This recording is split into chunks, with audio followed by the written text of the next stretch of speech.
Good evening and welcome to the Town of Raymond Budget Finance Committee Workshop. Tonight we are going to review the Department Head Number 1 presentation from last week and then the Department Head Number 2 presentation, and finally review and discussion on the CIP. Okay. The first thing that we'd like to do is to read the Budget Finance Committee ordinance, which was adopted in March of 1980. It was amended in May 19th of 1995 and then amended again on June 5 of 2018. Section 1 title, this ordinance shall be known as the Town of Raymond Budget and Finance Committee Ordinance. Section 2, the authority. This ordinance is enacted pursuant to 30A MRSA Section 3001. Section 3, purpose. The purpose of this ordinance is to merge the Town Finance Committee and the Town Budget Committee. Section 4, the merger. The Town Budget Committee is previously established and governed by the terms of the March 1980 ordinances, and the Town Finance Committee, as established by vote of the town on March 18, 1978, and governed by the terms of the March 1980 ordinance, shall be combined into a Budget and Finance Committee. Section 5, merger. The Town Budget Committee, as previously established and governed by the terms of the March, I just read that. Section 5, powers and duties. The Budget and Finance Committee shall have the following powers and duties: to consider each article for raising, appropriating, or borrowing monies to be expended by or for the town, with opportunity for discussion with those persons proposing the same, and to make recommendations on such articles to the town meeting for which they were drawn, which shall appear on the warrant in substantially the following form. The Town Budget and Finance Committee recommends approval or disapproval. B, to discuss with and make recommendations to the Select Board on proposals for specific expenditures.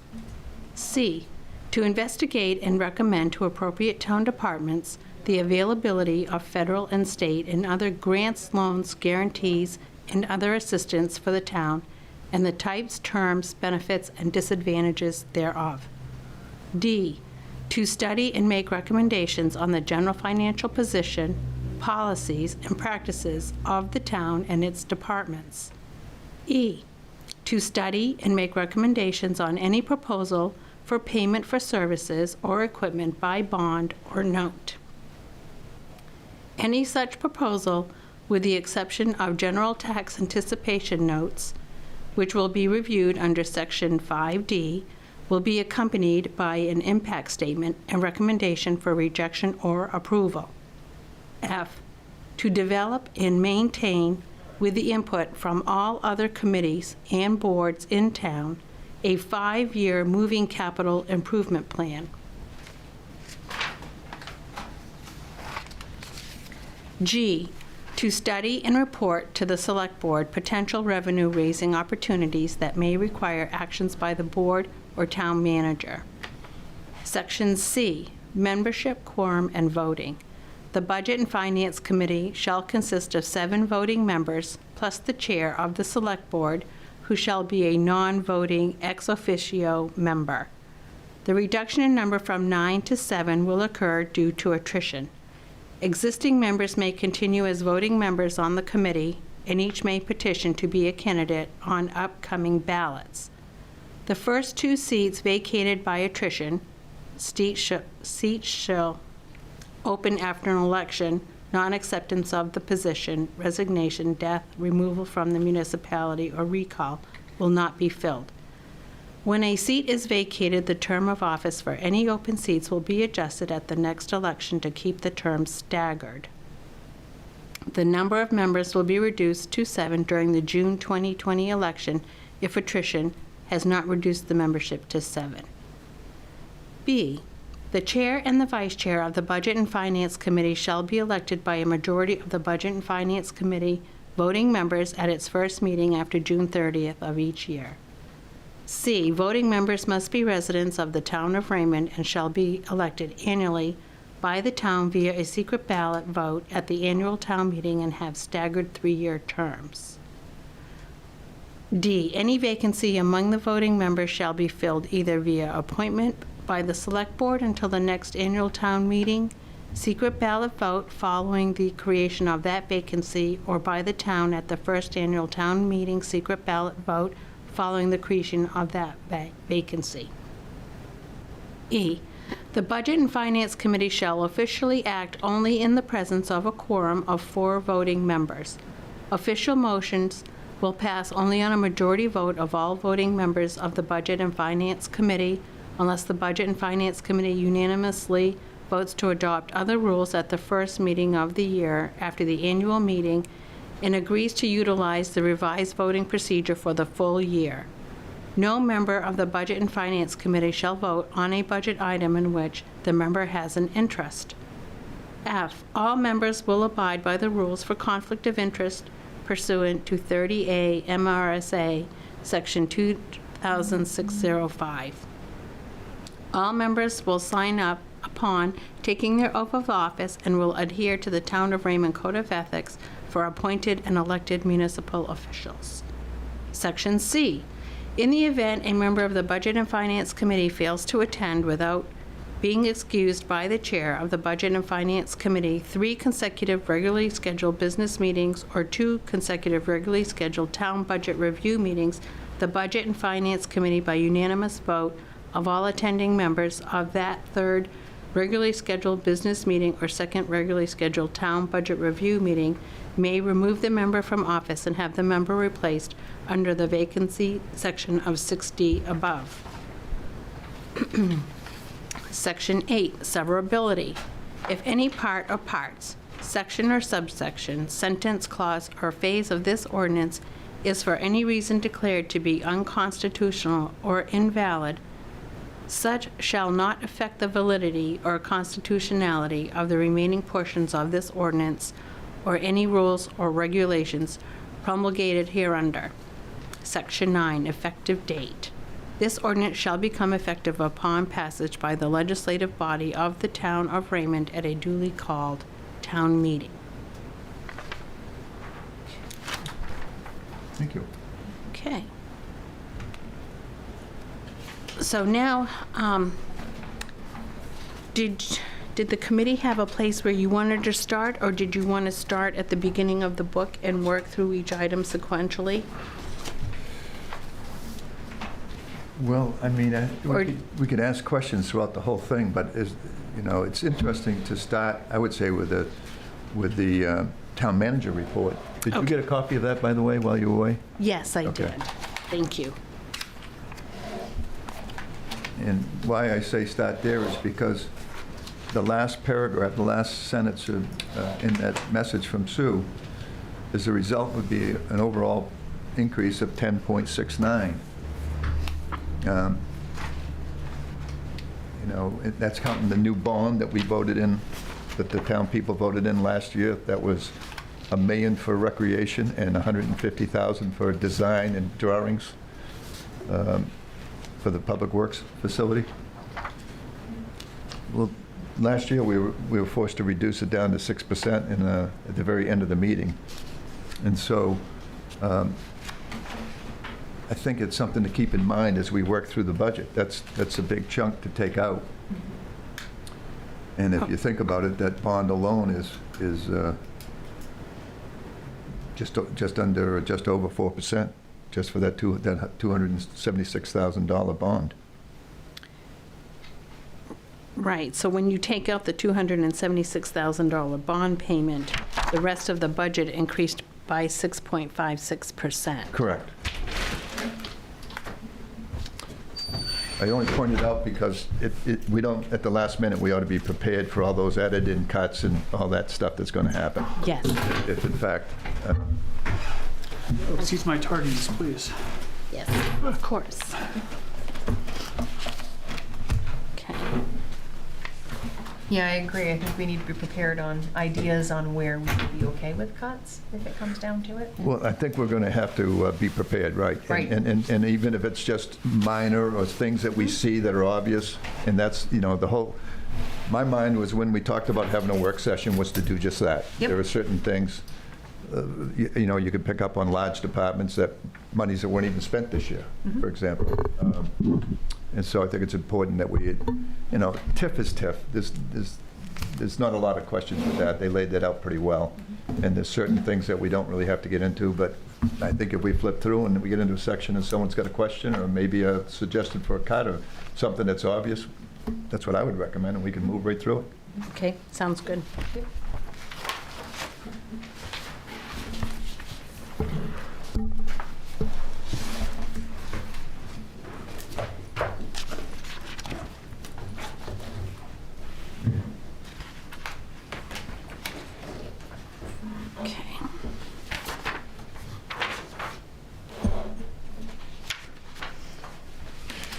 I think it's, well, I'd like to make one point, though. Frank and I had gone through last year's budget to try to figure out some of the things that we might need in order to accomplish that ordinance, because I was unaware of that ordinance until the very end of last year's budget. In fact, I was wondering the whole way it ended why we didn't have more authority than what we actually had. So we asked for several things, from CIP plans, again, because we have that right to, we're actually empowered to do the CIP plan, and nothing was forthcoming. The attorney fees, we have a town manager who is the FOOA, who's responsible for knowing what's available and what's not, and have received nothing, and that line item is 276. So I want to say from the very beginning, we had very little information provided to us that we spent hours putting together to request, so that we'd have more information going into the budget process, and I want to be on record on that.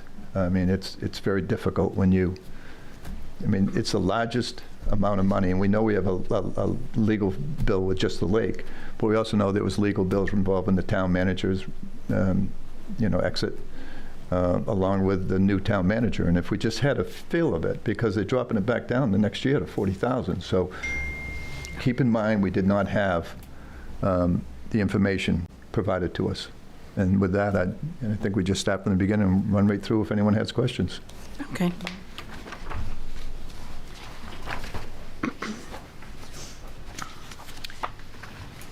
Yeah, and I can follow up as well through an email to see about getting that information of where it is, because I haven't received it after requesting it. So And that was the second time in probably, 3 weeks ago? 2 or 3 weeks ago? I think maybe it's been at least a couple weeks. Yes. Yep. Okay. So do we want to start with this document, or do we want to go right into, Well, I skipped over TIF, like he mentioned. Yeah. It's pretty, Okay. I think it's something that we've already dealt with. And then I think the assessors and codes, I think those, are fairly strong. Yes. What I did notice too is, because I know we talked about the fact of doing for animal control, talking about the 3 towns that we're doing at 40,000, and they said they potentially could do the 4 towns, because we're already, I think it's Harrison, that we're already doing some work in there. And while that would make it, drop it down to $10,000 if we did it that way, I'm just thinking of little pieces if they're going to reduce our budget. What is everyone's thoughts on that? You can spread out to another town, like, I understand it'd be less money coming out of our budget, but it's almost like, isn't that stretched out? Well, Is they're it- also increasing the assistant ACO, which I guess which would be helpful, because they only had a really temporary one before, and now they're looking for someone who would do more. And it looks like that's something they plan on doing regardless if we have the 3 towns or 4. I think part of the problem was that weekends were tough to cover. Mm-hmm. And I think with the 3 towns, they feel that they'll be able to do a better job on weekends once they increase the number of hours for the part-time person. You feel that adding that person is going to benefit the weekends, or, I mean, it's the weekends by itself, but then to add an additional town too, it doesn't, I don't know. I think what they were saying was that she was already servicing that town. Which Right, that's but what's hard, servicing which it it wasn't with- supposed to be, right? You know. Right. And it reduces. Hopefully, that wasn't being charged, but no, I see what you're. Vehicle already potentially, so. Well, there was also a concern that Selectman Sadak raised, that she had a dog she held for a while, and I know from neighbors calling that she wasn't really a 24-hour service. And so hopefully the other person will help, but, you know, time would tell, but even if you had another person, you give Harrison, that's a stretch from here to Harrison. It's huge. Certainly the service is going to go down, I would think, if we're at another town. But at the same time, if we can save $8,000 or $10,000, it's something we're going to have to put out there, you know? I'm interested to see, it'd be interesting to see how many calls for assistance there were in Harrison to see if it's, I believe that's being done. is it okay? Yeah, I'm pretty sure that because everything goes through dispatch, Cumberland County can pull those records up, and I think one of the selectmen mentioned it, or someone in the department head, one of the department heads mentioned it's available. So I believe they're looking into that.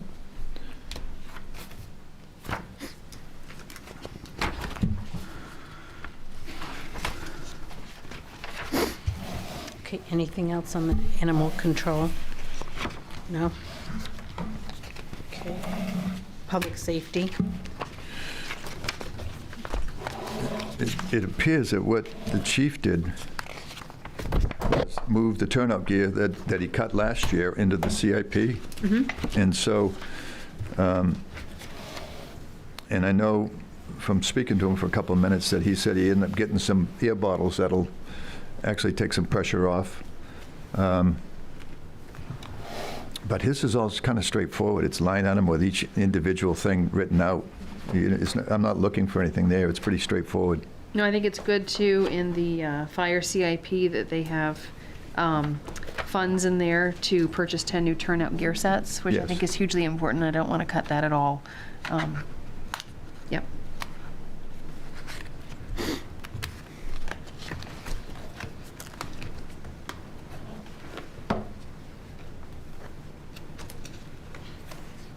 Yeah, it looks like their increase is only at 4.22%. I think you got the message last year. You know, it's pretty straightforward. He didn't do what he was told, and most of the cuts came out of him, out of that department. You know, I don't, even dispatch, it's the final year of a 3-year contract, so I don't know if we should be concerned now or whether we ought to know going into the next year. It's, if you look at the line, the explanation, it's dispatch services is, the current is 37,518, but Cumberland has been pretty straightforward with that dispatch amount since they started. And so I'm not real worried, but it is just a note to be worth making. Other than that, I think the notes are pretty good. Now, do you know that the next contract, is it with the same company? Yeah, it's our county, It's still- Cumberland County. Beautiful. Yeah, we moved down there. And I'm sorry, how long is that new contract go for? Well, what they've been doing is a 3-year deal with us, So if they're- and it says it ends this year. This is the final year, and the increase was from 23 to 24. We're going to be not dealing with this year, but it'll be coming up next year. Right now, it went up $1,182. So it's still a good deal, is what I'm saying. And, Yeah. and it's I just agree. something that may go up. potentially on- next year Yeah. is going to go up.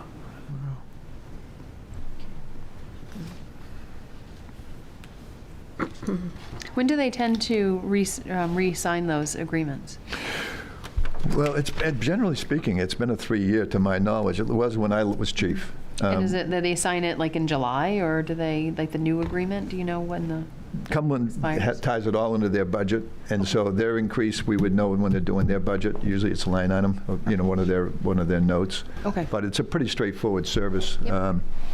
And the only way that would really go up drastically is if a town pulled out, and no one's going to do that right now because of the value you get.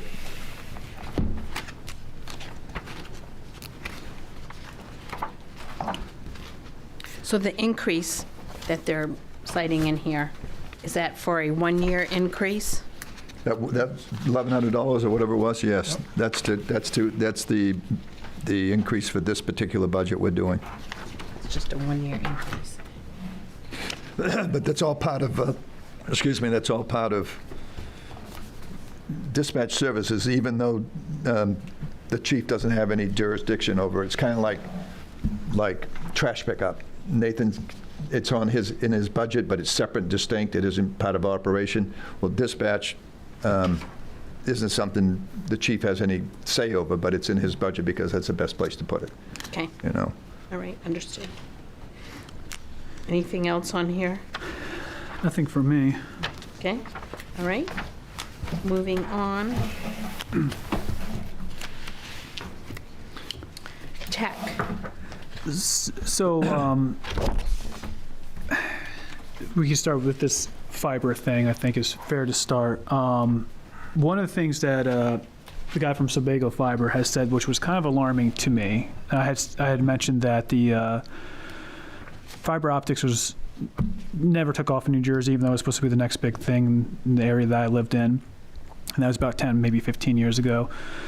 And what he had said about it was, well, Lewiston put their stuff in 10 years ago and they haven't used it. If I understood that correctly. Did you always catch that? Yes. So I don't know how much Lewiston has spent on this thing, but it's like they did it 10 years ago and they just never did anything with it. This is a huge expense. I'm sure Raymond will start using it right away, just like Fry Island start using it right away. But it's just like, I need to learn a little bit more about this. It was just interesting that Lewiston just never did anything with it. I wonder why. It's curious. I wonder if it was the same reason why where I had came from, why it never took off. I think it's probably faster. It sounds all good on paper, but I don't really know, I don't know all the downfalls to it. That's the issue. I hear all the good stuff about it, but of course we're not going to talk about the downfalls of it. So I was kind of asking, like, once stuff starts getting buried underground, do these fiber optics have a harder time communicating, or does this slow down, especially in our winter time? Because I think a lot of this stuff will be run underground. I think the majority of it was going to be run up top, which is fine. That will help save on cost, but I don't know. There's still a lot of I just want to say there's a lot of unknowns with this where I just don't know if I'm comfortable with signing off on something like that right now. I don't know enough about it, and I don't know if anybody here can speak about it. You don't know why and where you're from, they didn't? I don't remember, to be honest. I mean, that was about 10, 15 years ago. And not saying that cable is great. I know we're getting killed by these cable companies, so we really are. Go on record and say Spectrum is pretty terrible. But I would suggest maybe Kevin could come in and address these issues with us. Kevin is, really knowledgeable in these areas. He really is. I would prefer And he that. probably could answer your questions, and the rest of us, if we have questions as well. I think it might be well worth our while to have him come in and spend 15 to 20 minutes with us. All right. Because this is going to be an important issue in this town. Yeah. Something has to happen. So do we want to invite him to come tomorrow night with the joint workshop with the select board, or do we want him to come on Wednesday? I would put him off. Is it Wednesday? I think it's Thursday, isn't it? I'm sorry, Thursday with the I would next invite budget him committee. Thursday, and that Okay. would also give us some time to prepare. Okay, Tell him that we really just looking for his knowledge in the area of fiber and why he feels this may be the way we should be going, and he might be able to answer Sean's questions as to why it didn't take off and all this stuff. Yeah, I like it. I think it's great. And to be Awesome. honest with you, I don't think there's anything in this budget for money. This was a talking point, I think. Okay. What the price would be, but I didn't see it listed in anything for CIP or bonding. right. What, you did? Did you? I made a list of the things that I thought were missing from the CIP. Okay, and that was one of them. And So- so this may be just a way of introducing it, and again, what Frank said may be great, get both of them in, both Kevin and the builder of the system, because I was a little surprised when he said they're based out of Fry Island. I was like, it was just interesting. I'm really interested in local companies, but an island that's deserted in the wintertime is scary. So I did have more questions I wrote down after that meeting for him. I think it's Okay. great. So I like it a lot, yeah. Andrew Davis, the owner, manager, and engineering lead. All right, Great, but yeah, you're right. I know it's not particularly, I didn't see it in this budget, but still, I think, Yes. I think with this, along with the other things that the town wants to do for growing, I think it's important to kind of have this conversation now. Absolutely. all right. And really, when you have a reduction in the overall budget, Overall, yeah, it's kind of hard to 4,000 talk about bucks. saving there. Yeah, He's yeah. already done it. I don't have any issues with the technology budget, especially with the $4,000 decrease. I know everything else was just kind of flat, but the contract fees and services dropped off. I don't have any issues with what I see here.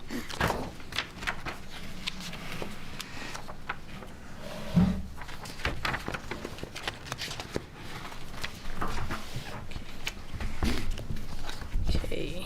The next item is the administration. Well, obviously, the largest one is the increase to $297,000 of legal fees, when the year before, we were actually doing battle. We'd already started, 2 years before, we'd started the battle with the waterfront issue. And those are both budgeted around $40,000, and 1 year it was 30. So this is a huge increase. And then you look at the next line, they're only budgeted 40 for next year. So this one really demands some detail. It's not a matter of overlooking it. I mean, it's at 75%. Minus, sorry. I don't know how it could be the increase is 75%.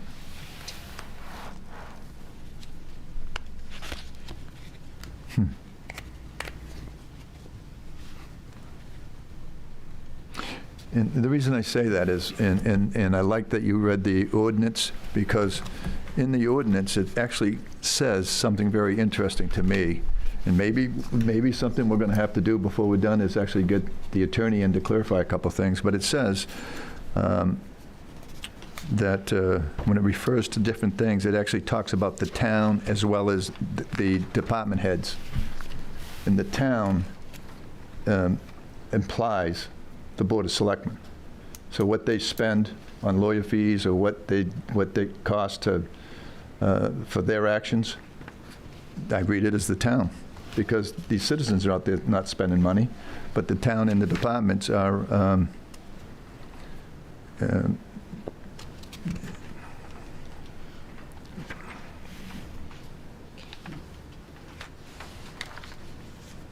let's see here. D, under section 5D, study and make recommendations on the general financial positions, policies, and practices of the town and its departments. Okay.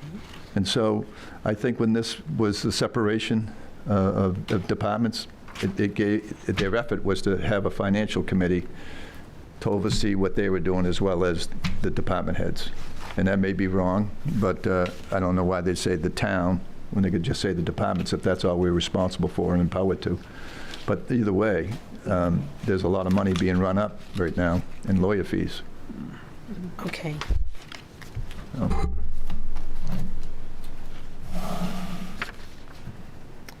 So what you're interested in, Dennis, is having clarification. Well, the roles, because last year I really felt like we were not only slighted, but I know that after we stopped doing our budget process, the first time I went to warrants, and then they found out, I called the town manager and said, how can this happen? How can it be happening this way? And he called Owen and the engineer, and he said, there's no way they can do it for 2.5 or even 3.5.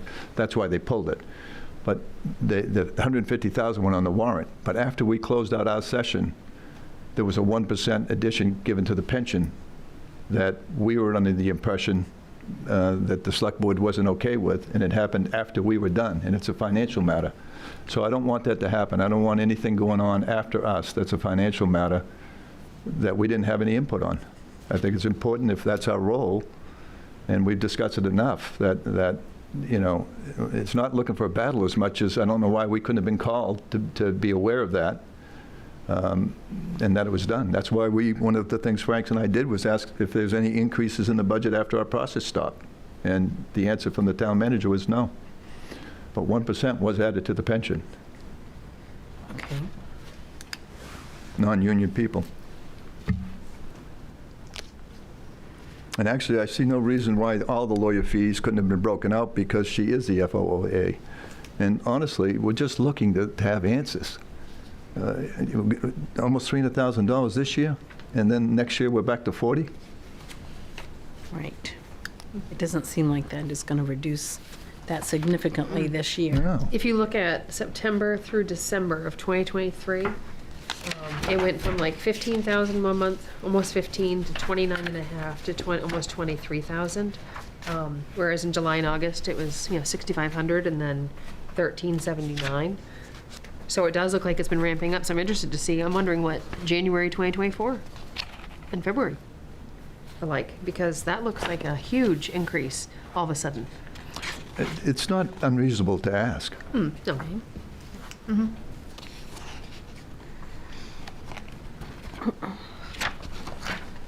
Yeah, I'll send out that email again. I was just going to say, wasn't that part of your That was email part of you it. had Yep, asked? and what I'll do, You're going to follow up with that? yes, and then Okay. at least what I can do is I can look at last year's information that we had, so I can say I need these specific months.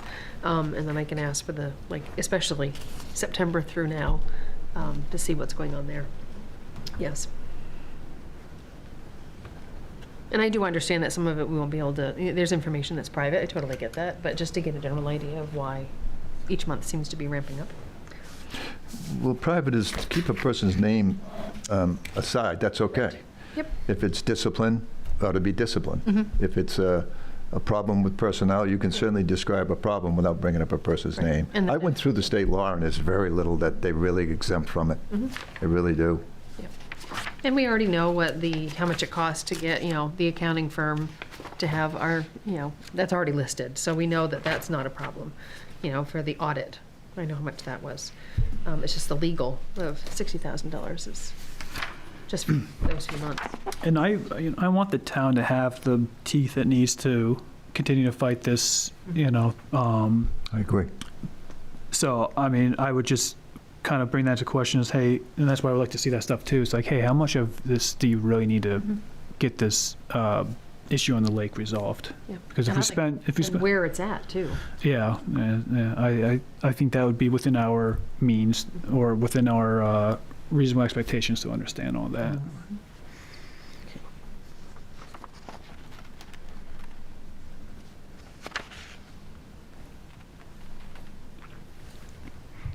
So just kind of, the 300,000, 297, 209, and then they're asking for 70,000. Maybe we should definitely ask if we feel like, hey, let's, I know the budget's, going up by 4% already, but that would be my thing is, hey, can we take a look at that legal fee, and if we need to increase it, allow the town to be able to do that.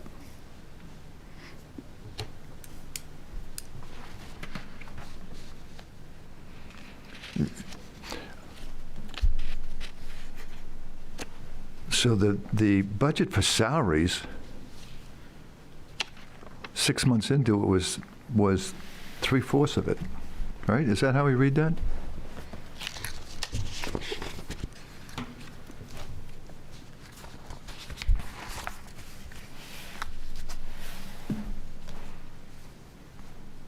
It's I would say yes. 2023 is 440, and 6 months into it is 332.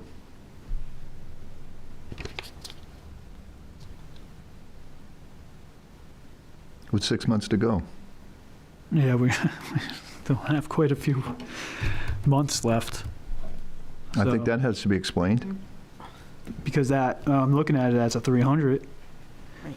but it could very much be 500 towards, by the end of the year, or the Yeah. fiscal year. Yeah. And that was part of your email, just kind of where we're at, or do we have to ask that again? Oh, I can certainly ask that part, but mine was more about the legal fees. I think that'd be another question to ask is where do we anticipate being at the end of 23? Well, that's everything that jumped out to me that I marked. Yep.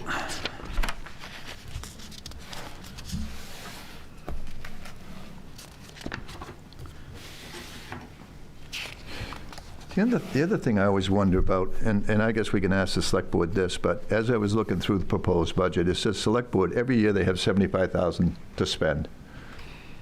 And I don't know if it's for lawyer fees, what exactly it's for. It's never been a description. So And there's, there might be, I might have missed it. I did miss one meeting last year when they explained it, but it's nice to have that they have that. And I assume that's what it'd be for lawyer fees or whatever they need to get done. Contingent. Yeah, contingency. So, but they haven't spent it. So, and they don't generally spend it from what I can see in the last couple of annual reports. So what is it there for? And if we're looking at cuts, perhaps that's one of them we can use for a cut, because if they're not spending it, if they find other places to find revenues to do what they do, that's just something to consider. Maybe I missed it. I've been looking through the Come up with a annual. good reason not to. Yeah, that's an interesting point.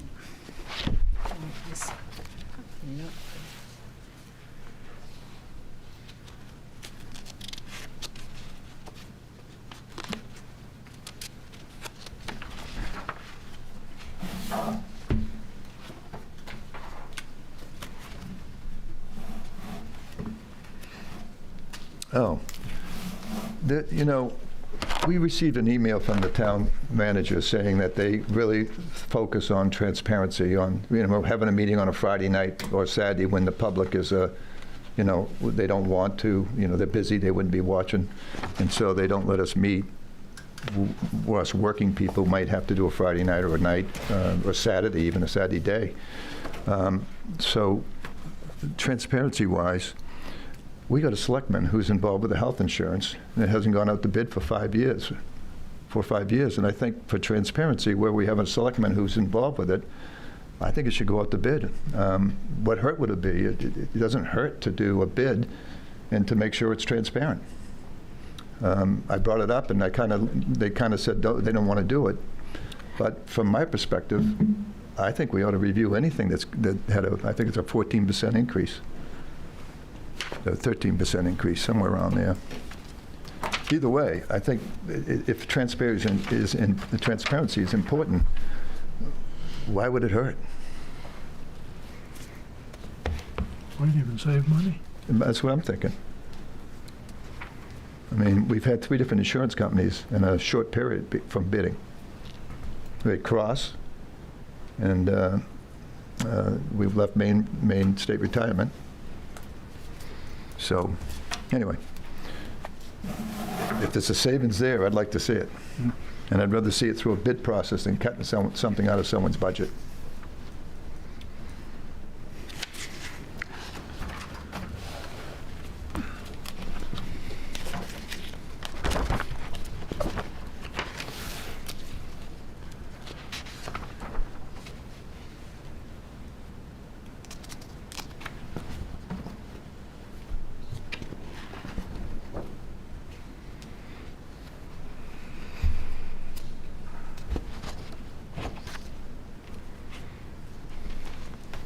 Did anyone notice how much the vehicle and liability insurance went up? Yeah, and I want to say I brought that up, but I can't remember what the answer had been. I made a note that the liability increase of 12% could be more. Could be more? That's what I have, I made a note. The liability increase of 12%, and it could be more. Do we have an accident? Well, It's under comm package, communication package? It was just on the proposed budget. I think that's where that 12% is. Oh, there it is, right there. Yep, you're right. Surety bond premiums. what's that mean? Commercial package? Must be. Oh, yeah, that would make sense. Thank you. That makes sense too. I'm like, I don't know what that is.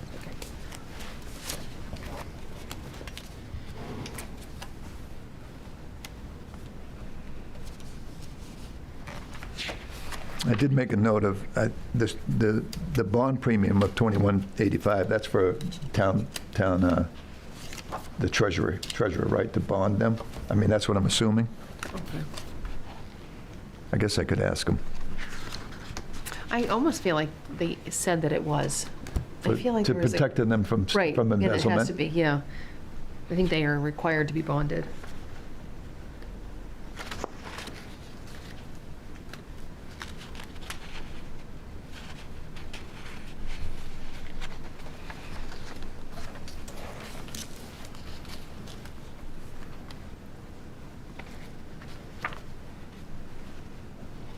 I totally understand the cybersecurity increase. That makes perfect sense.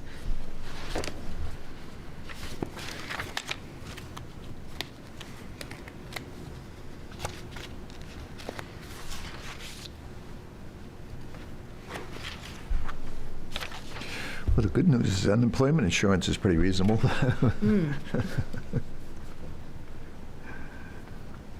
And workers' comp went down, as they mentioned, so that's all good stuff. So you were looking for a bid process on which type of health insurance? Well, the health insurance benefit package, Okay. that's what really went up. I mean, this was going up a lot on the liability, and it said vehicle insurance, and I, like Sean, I wondered if there was a major crash or something that caused it to go up that much. Do they have a record anywhere of what kind of claims have been submitted?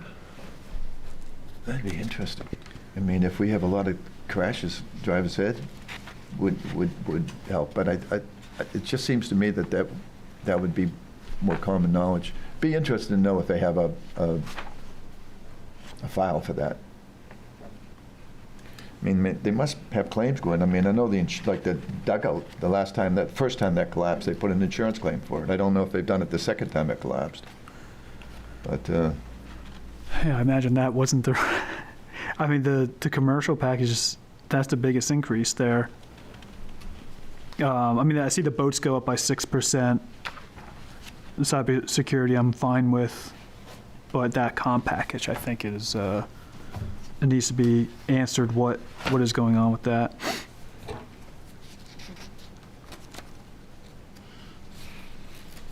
that's a big jump. Not a big jump. Who would be able to speak on that? Town manager? Well, or the finance office, she's the one that's writing the checks. Okay. Cerise certainly has a good handle on where the money's going.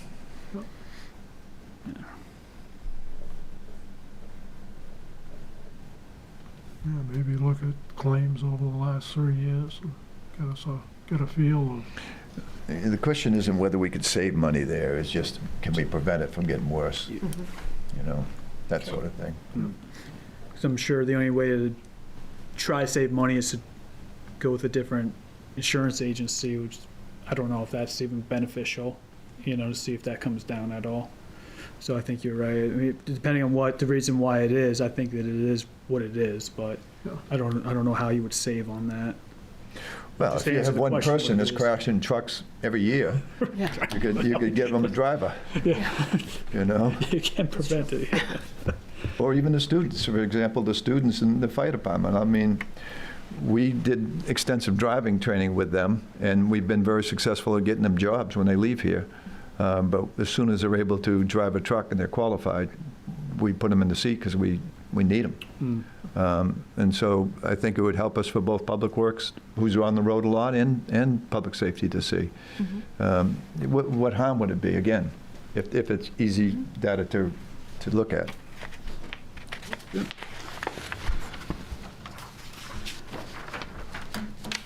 says research and study.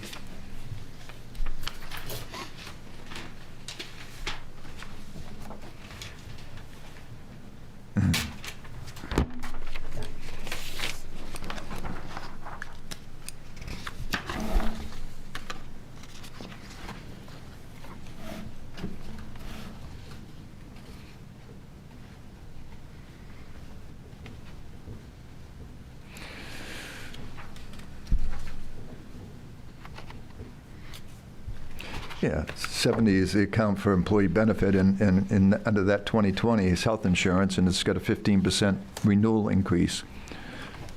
So,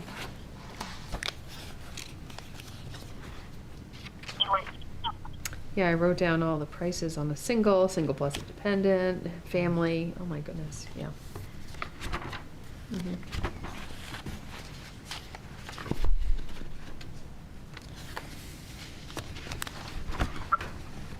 This is Kevin Woodbury. Can I break in for a second? Absolutely. Sure. Yeah, sure. Can we invite you in? yeah. When I was listening, I was behind the schedule. So have you moved on from technology? We can visit. Go right back. We are.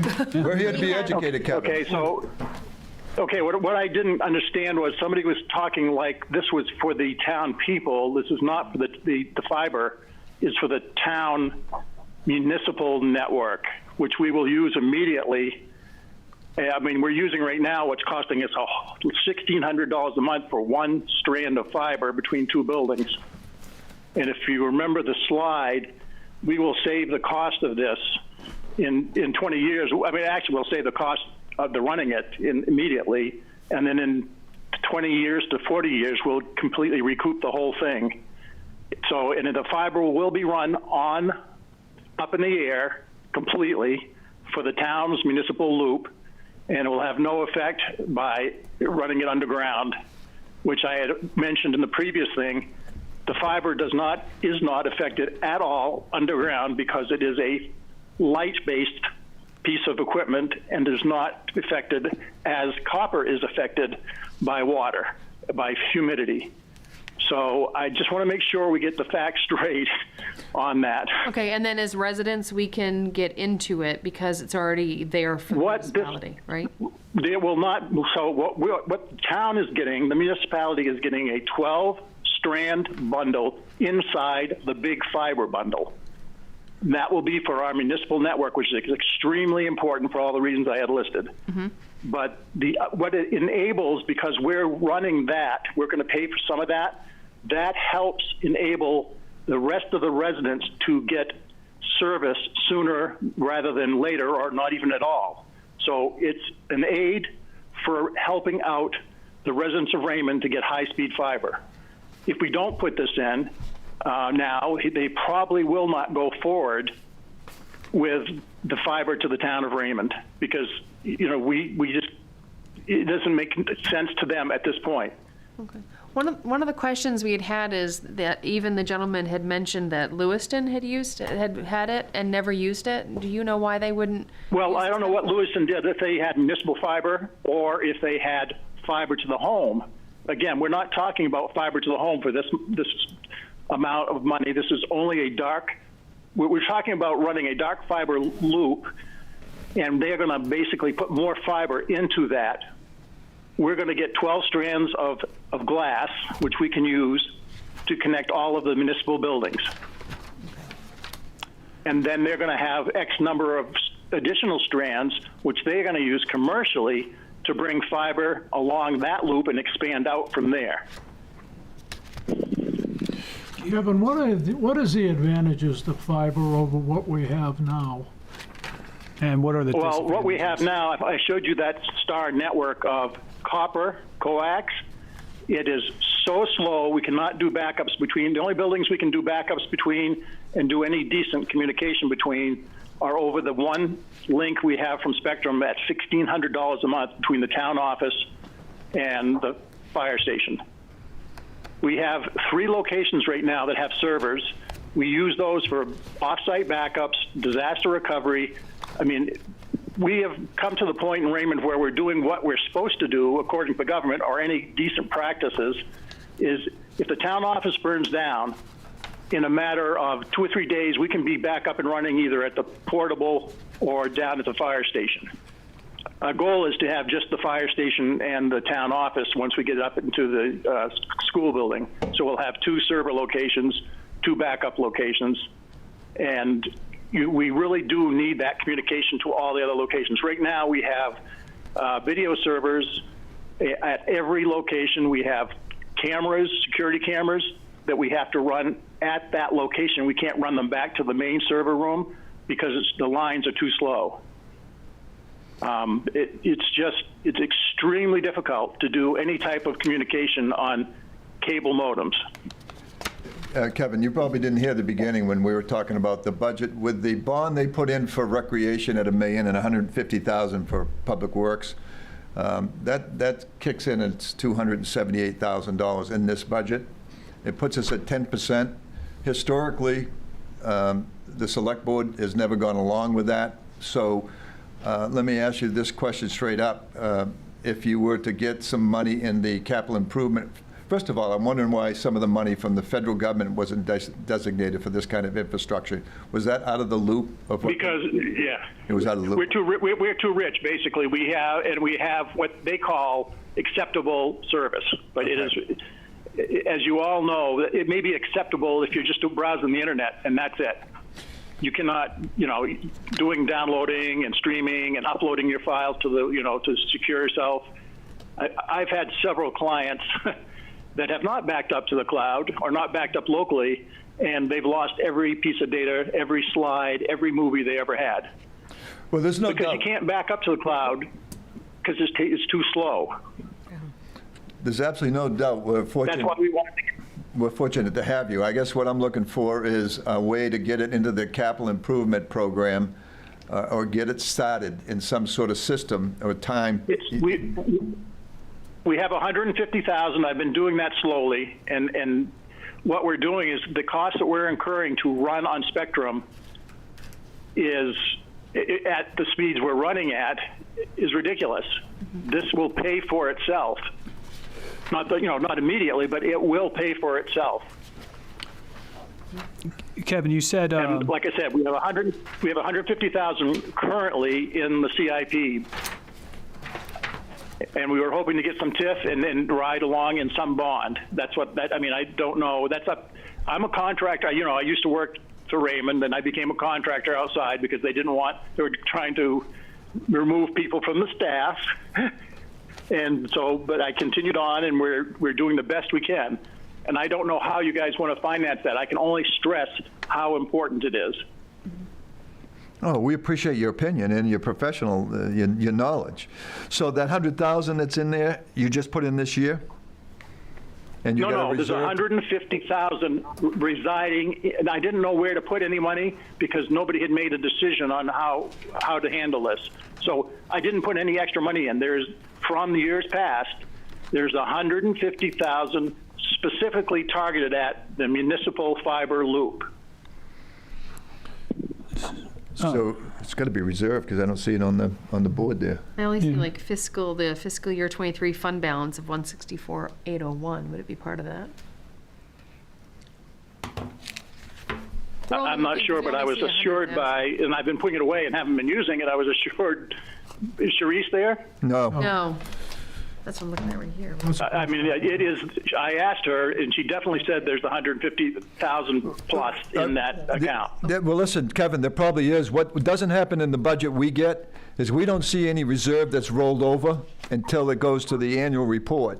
It's one of the things we'll be asking for, is because it's hard to see what is actually an account. When we find out someone's got a quote-unquote slush fund and they're carrying $80,000 over from last year that they didn't use, and it's not even recorded until it's called upon. So this is the first year I've seen notes on a sideline, which is great to know. So you must be, you may be in here somewhere else.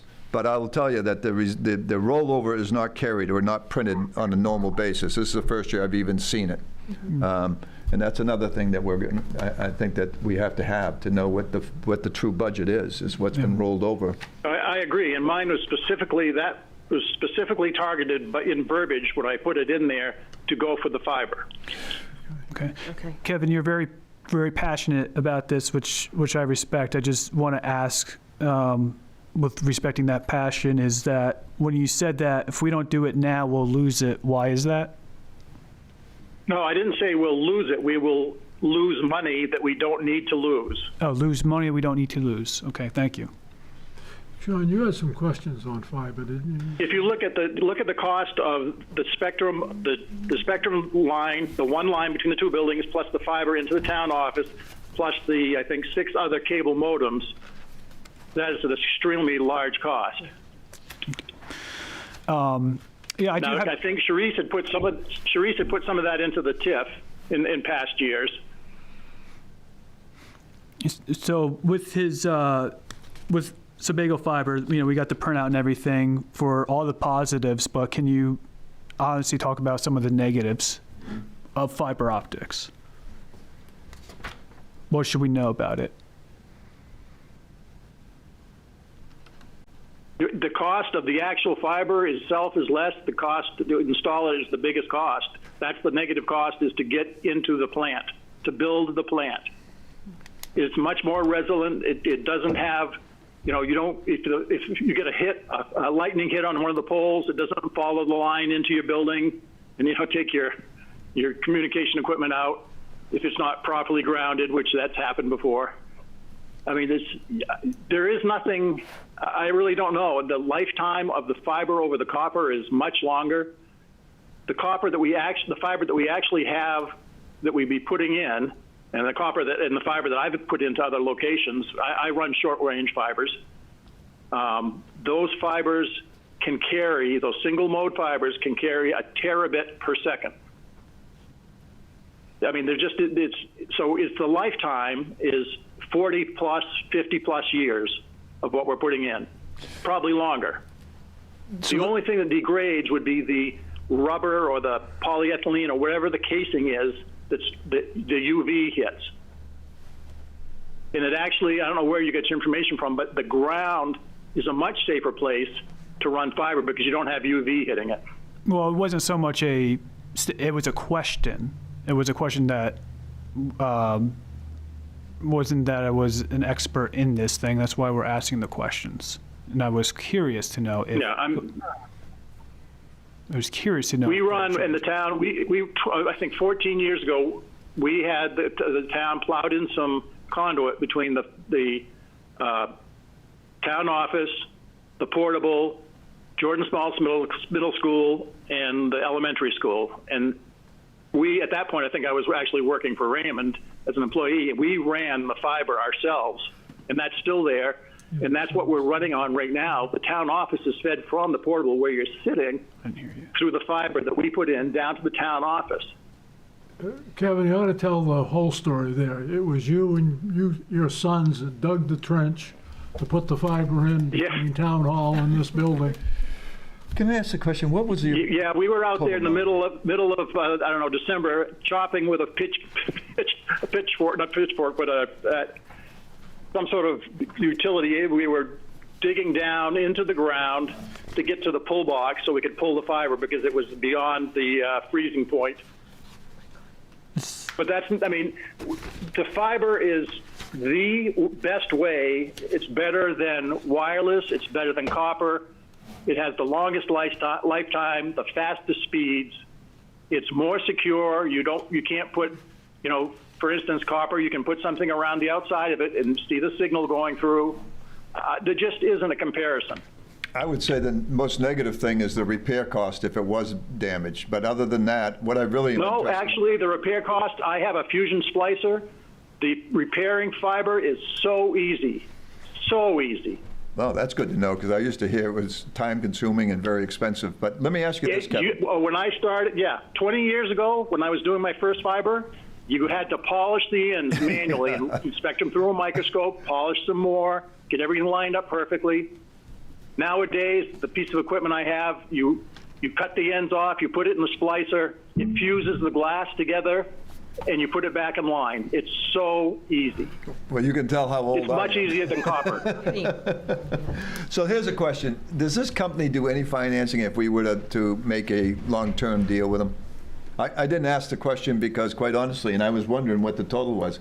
I thought it was hundreds of thousands of dollars. It was like 6, was it? Or? Yeah, it's 6 plus 138, is that correct? It's like, it depends, and there's two portions of it, or actually 3 portions. There's the main one, which would be 600 and I don't know, whatever it was. You got the 667 figures in front of you there. Yeah, 667. If you take 150 off of that, which I already have in capital, Okay. but then there's the line that goes up to the tower and you probably know better than I do, to get the a digital feed or analog feed through the fiber. It's digital too, it gets there, and then up to a repeater, I guess, up to the tower.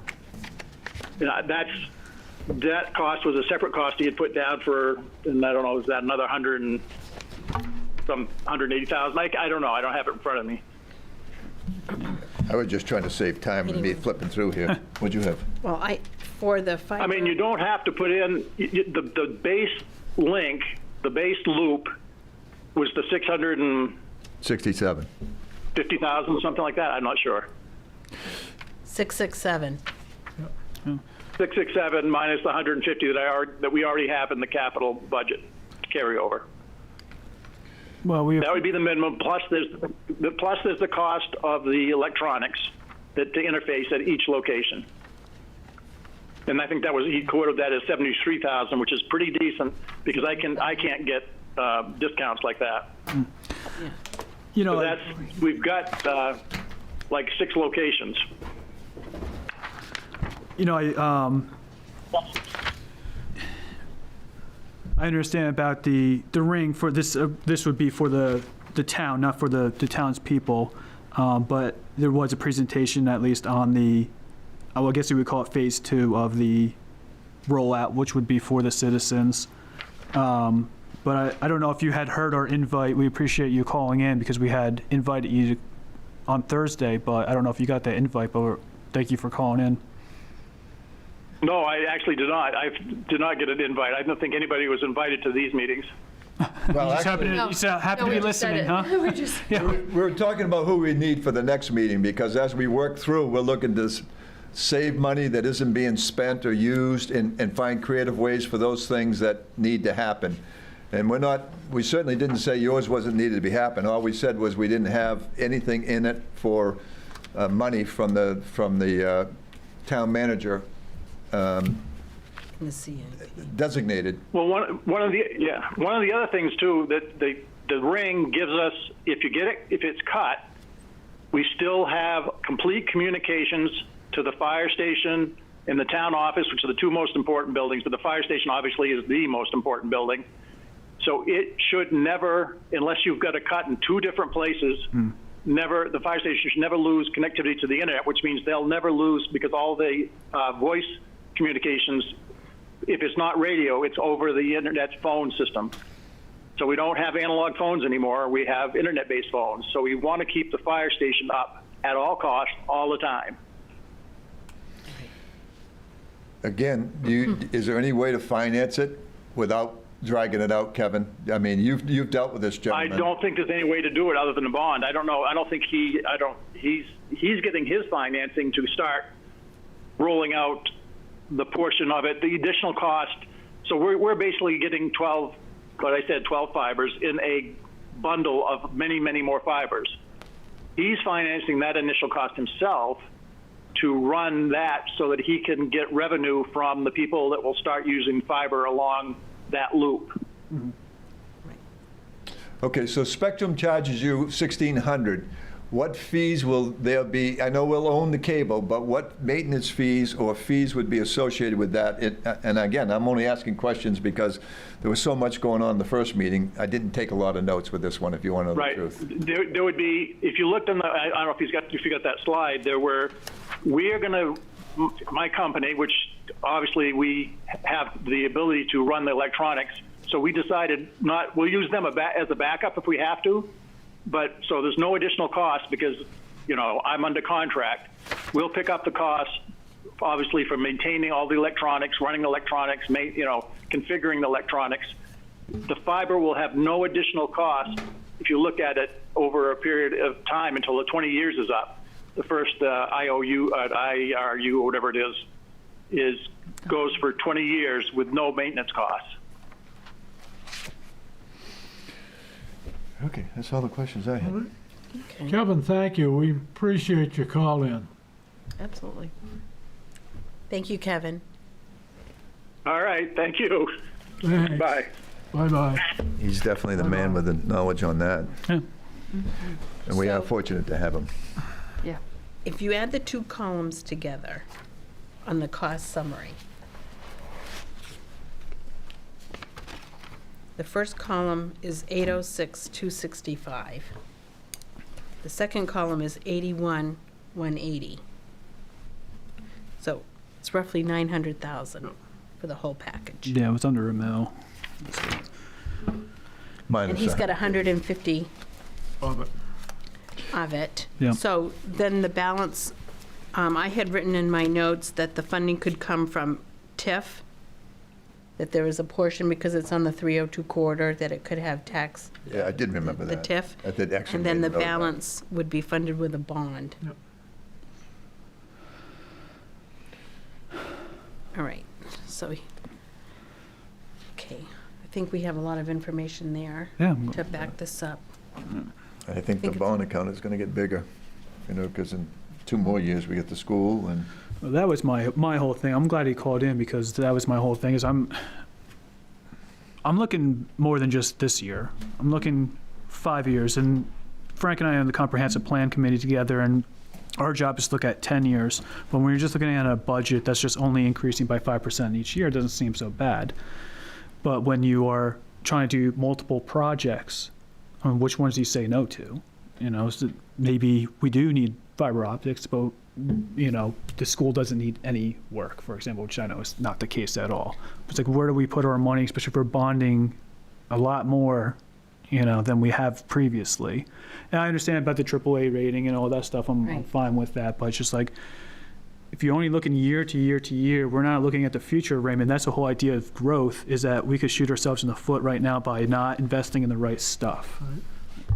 well, the other thing that's important to say, as we're talking about large ticket items, is I think there's a note in here on how much reserve money would be available from Cerise.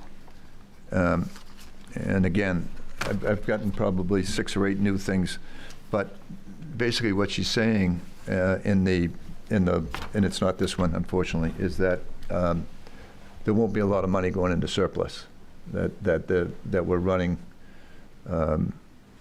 Don't count on it, put it that way, or something along the line. So we're not going to be able to pull off the kind of money we've been pulling out the last few years with budget run over or whatever it was. I can't even tell you, because, again, my mind is mush. I've been going through so much of these figures in the last It looks like 4 there's weeks. a number of budget run overs. Yeah. And so we just have to be aware of that. And if we're going to do a CIP plan and try to do it, and that's why, again, I stressed it with Nathan, that we'd like to know what his plans are. I mean, we finished up a budget process last year. I never heard about a truck when we were talking about CIP, and then he told us he bought one in January, 6 months after we finished. And so, that's a concern, because a plan is knowing what you're going to spend the money on, so that we might be able to put money aside for this sort of thing. And it's imperative that we have a plan that's every department has the same, in my opinion, consistent expectations. Fire departments is black and white. We went through that. You can see it. And I think it's important that something like this should have been talked about. It should be a way to put this into a bond. And I think there's a lot of bond, quote unquote, coming up in the next few years. So we got to figure out that. Anyway. Right, and 2 bonds are being retired this year. Yeah, but the figure didn't match up. They said 500,000, and that wasn't the number I had. When we get to that with the debt, I've got a couple questions. All right, One of the interesting things coming along is the new reevaluation that's going to be done over the next couple of years. Yeah, that might. Presently, we're a $1 billion town.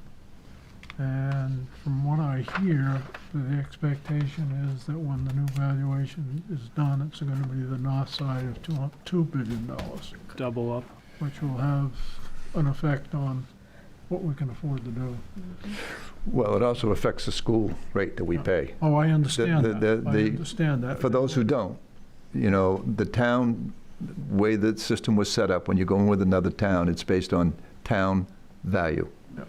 not population, not how many students are in the school. I'll be shocked if Wyndham has the same reevaluation value that we have on all the, I mean, they're paying $2 million for a house that was $600,000 just a few years ago on the water. So we are going to go up. Yeah. And the school payment will go up too. So Frank's got a good point. If we're going to do it, and the other thing I understand is that with bonding, I mean, with reevaluation, the state doesn't allow you to make more money on a reevaluation. In other words, if our budget is $7 million, we can't reevaluate and then say our budget is $9 million. The tax rate is all reflective of what we have for a budget, which may be why we're, pushing a facility. I don't know, but there's regulations on how much you can make on a reevaluation for taxes. John had a good point on the plan we're working on, the comprehensive plan we're working on, and it's really important for the people in town to become interested in what we're doing. As we say, this is not our plan, this is going to be their plan, the citizens' plan. And the way that happens is for people to get involved. We're having a meeting on the 19th to look at what we'll be going to be doing for, facilities for housing and that sort of thing, and for looking at where houses can be built or will not be able to be built, how many pieces of property can have 2 or more buildings on it. So it's really important that people keep up with this, and we're having that workshop on the 19th. It's going to be at the fire station, and we'd love to have as many people as possible to come and give us some ideas of what they think about what we need to do in those areas. 6:30? 6:30, yep, Tuesday. Please come out. Tuesday the 19th, Yeah, Tuesday the 19th. down at the fire station.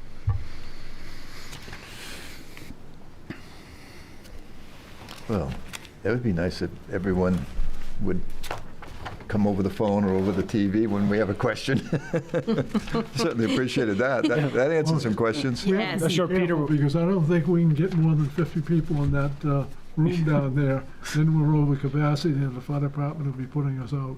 No, I think that meeting room is 75. Is it Yeah, 75? 75 or 80, because you open up the curtains. It's 2 rooms. Yeah. I'd love to see 75 people show up. Yeah, We would love yeah. to see Right, 75 that would be people show great. up. It's Okay. an important issue. It really is going to be a very important issue as to what happens in this town over the next 10 years. Yeah. Well, when we get to CIP, maybe you could inform us if you guys are starting to put figures together, what you may want for a placeholder for the school or something, because if we're doing a 5-year plan, I mean, literally, it's our charter, it's our mandate, really, when they form this committee. If So, that is true, that when the new middle school in Wyndham is finished, that the town expects to take Jordan Small School over, for whatever reason, town hall, community center, library, maybe we ought to look at setting money aside Yeah. every year for the next 5 years to start paying for those. Right. Right, repairs. I agree. Yep. I totally agree. me too. Instead of waiting and doing all at once at a bond of Yeah. $5 or $6 million. Exactly. I don't know, none of us really know the actual condition of the school, but you would be most likely to speak on that, to revamp a building like that. Just forgetting that it's got any major repairs that we don't know about, but to outfit that in a way of either town hall or something else, or, for a rec or something like that. You have a figure in mind, and I No, I think that's something I could check with Chris Hull, the superintendent. He used to coach my son in school, and he's a pretty straight shooter. I mean, if we just told him that we're on I could give him a call and leave a message and say I'm on the finance committee, and ask him what he's putting into it for maintenance, and if there's anything we could plan for as a group, as a town. There's nothing wrong with getting more information, that's for sure. We appreciate it, especially with like Kevin calling up, because as a committee, we're all different backgrounds and everything, but we can't give you figures on stuff. It might be worth having a professional look at it now and give us some kind of an idea what's going to need to happen Yeah. 5 years down the road. Do you Great think, idea. That building was renovated about 24 years ago, right around 2000. It was hard too, is we don't know what we're going to be using it for. well, yeah, definitely. The idea is obviously to get the idea of what we can use it for. These are the different options. And then obviously the outfitting might be similar or different cost depending on that. But do you think, I'm sorry, I didn't catch his name, the guy with the The maintenance. superintendent of school down there, I know he's busy and everything, but again, Do you think he would come on Thursday? I don't think he'll come up and talk to us about the maintenance, but I certainly think if I send him an email or call him, that if I take him to lunch, I mean, we had kind of a personal relationship when he was coaching my son. He was the only Raymond kid at Falmouth High School. And Chris ended up coming to Wyndham, and I used to stand with him and watch some of the soccer games there. I'm just thinking that he has someone in charge of buildings. All I'm going to ask him for is if we could get just some data on what they're actually spending. I'm sure it's in their budget, but if anyone thinks this one is deep and complicated, not complicated, but time-consuming, their budget is crazy. I bet. If I was a superintendent of schools and I knew that building was not going to be my building in Right. 5 years, I don't know if I'd be spending a lot That's of right. money on it. Right. Yeah, I think all that stuff, it still falls within our committee. Because even though we're not discussing what to do with it and all that stuff, that's kind of up, it's not what we're discussing is, but we're still, I mean, for us, we're going to continue to be on this committee for a while. When that time does come, you know, I want to be able to say like, hey, I start setting money aside for this thing, or, you know, that kind of thing, as opposed to, oh, okay, this is, I mean, kind of like how some of this stuff is just kind of being thrown into us, like, hey, you got to vote on this now. And it's just like, you can't plan for this stuff over a course of a month. This stuff needs to take years to actually develop a good plan for. And I think that this committee is strong enough where we can think ahead. And I think we need to. Well, I certainly can speak. I've been active here with Frank. I think I moved here in 96 and 97, and we've been active in everything from Founder's Day to these board meetings and whatnot. There's been a very loud undercurrent for recreation in a community center, and the school can do some of that. And when 2004, the town hall was on a higher level of concern from the comp committee that I was on than the facility for public works. And what they did is they remodeled and fixed everything at town hall to save some money, which I get. But at this stage, I think we should be proactive, and like all of us agree that we should start to put money aside for it regardless of what it is. We don't want to leave an abandoned building regardless, even if it's just basic maintenance, because it's not in the budget now. Planning is the key. And if you're going to plan to do something, the time to start planning is now, and not wait until you have to do it. Yeah, and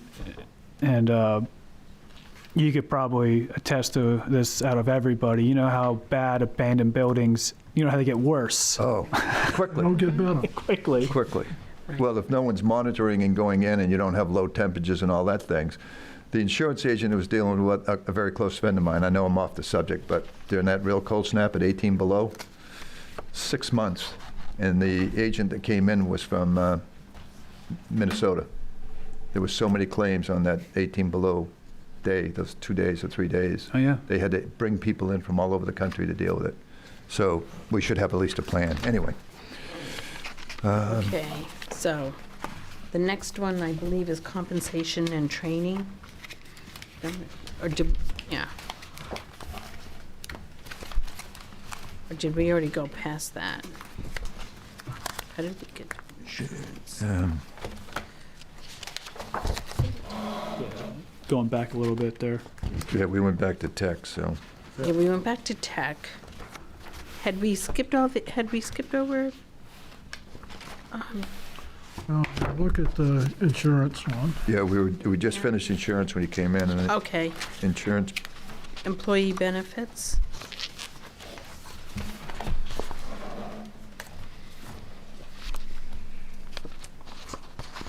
And so we had the question on the increase in the health insurance, yeah, it 23%. says the increase is $116,000. I think that's worth going to bid on that alone.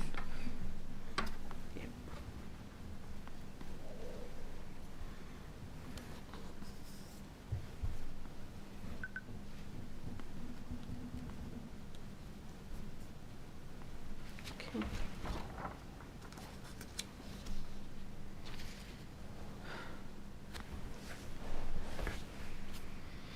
I think the rest of it's self-explanatory. Yes, I agree. Debt service.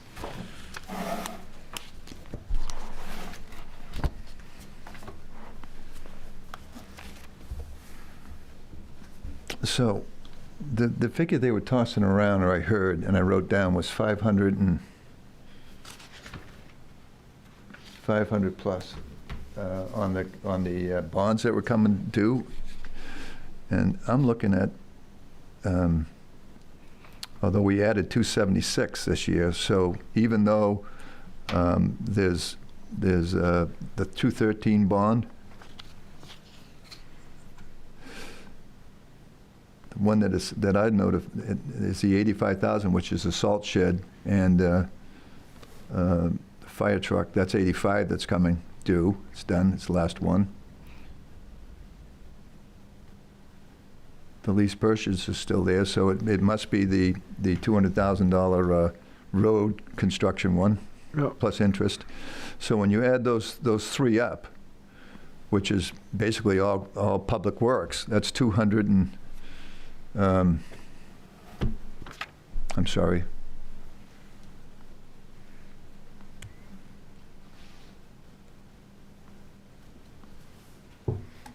It's 300, I think, 300 something, and they were talking 500. Said the bond that was going to be retired, I wrote down 570. But what's being retired is 341, but we're adding 276 this year. So, I mean, math doesn't add up, is what I'm saying. If you add in this bond that just became due from what we bid through last year for the rec department and the study of the $150,000 study, and then in 2023, 341,000 comes off.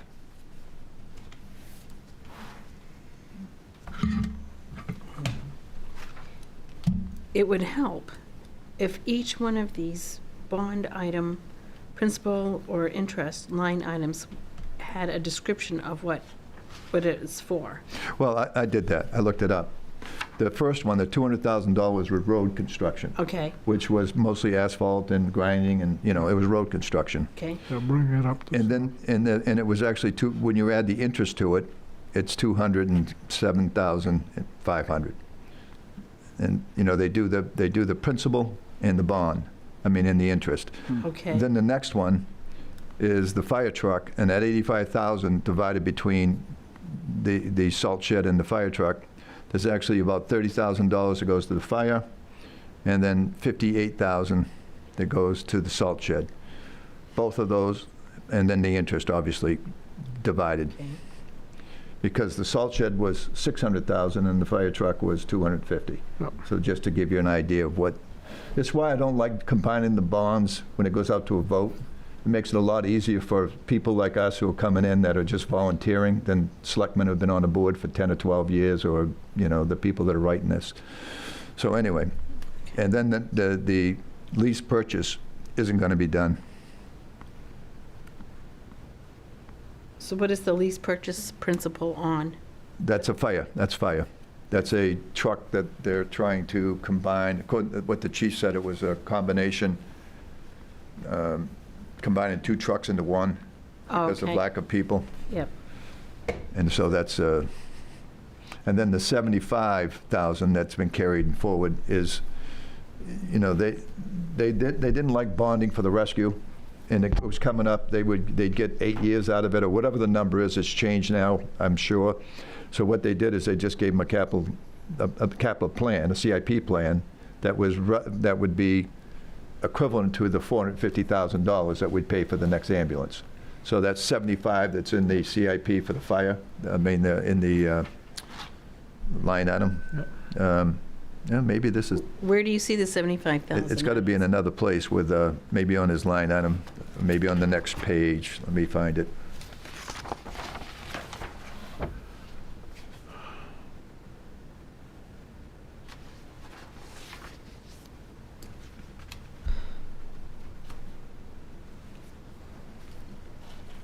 Well, I don't see. yeah, I know it's, Yeah, I only see it on the, when I go into CIP, I only see Oh, it it's on there. the CIP. yeah. Oh, yes, I'm sorry. That's where it was. That's exactly where it was. CIP. Yeah, this is, I'm sorry, this is already bonded, this is already set up to pay off. In other words, that lease is actually a payment already fit in here, and that's why it came into the debt. It's a payment towards the truck as opposed to taking a bond out. So they put it in debt, to pay for the truck. CIP, the capital improvement plan, is a different story. Yeah, it took a while to get all these figures worked out, but I still don't see where the 75,000 is. it's under the CIP plan. This is simply the debt. Actually, capital improvement program is designated funds for certain purchases that are Yeah. laid out in advance where it's not debt yet.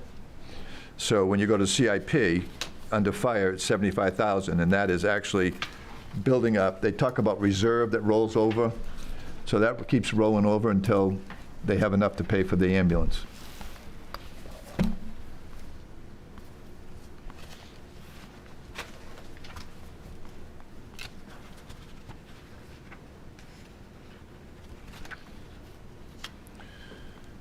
right on the blue sheet On the 70.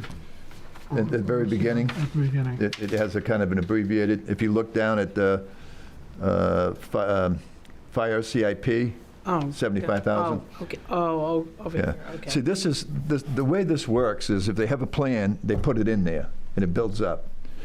When Nathan was talking the other day, and I was saying it's for capital improvements, and that 225,000, he said it's a slush fund. I mean, that was his quote. That's what it basically had been.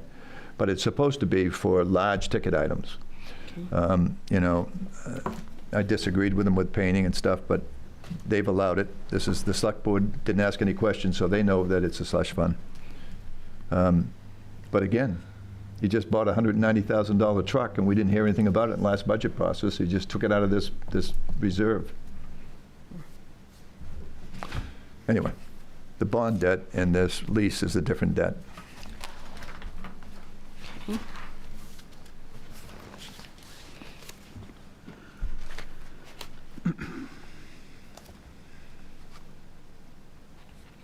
I think what is the 46 for? That I don't remember.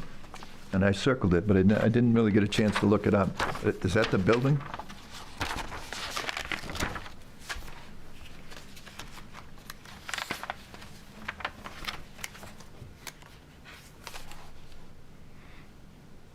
$230,000. 46 is the interest. What's that? So the 46 is the interest. Oh, okay, yeah. The principals are 230. Oh, that's the one we just Yeah. voted through. I'm sorry, that one's very easy. It's recreation and 150K is for the drawings and stuff that we haven't gotten yet. I know this is nothing that can change, but it's just, and I know we're at different times than we were in 2013. I understand that, but for a similar bond, correct me if I'm wrong, so 295,000, 050 is maturing 11/1/24.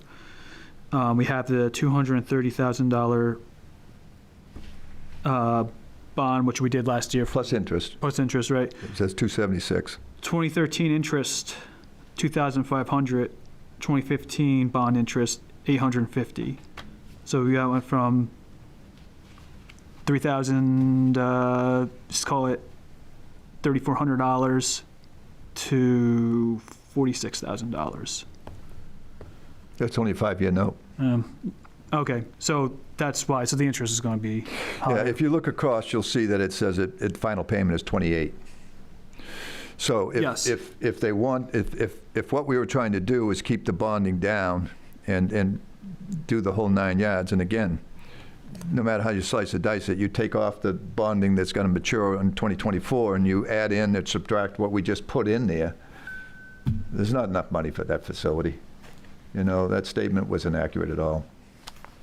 Unless you just ignore this new amount we just put in here. And again, if we're going to try to do a CIP plan,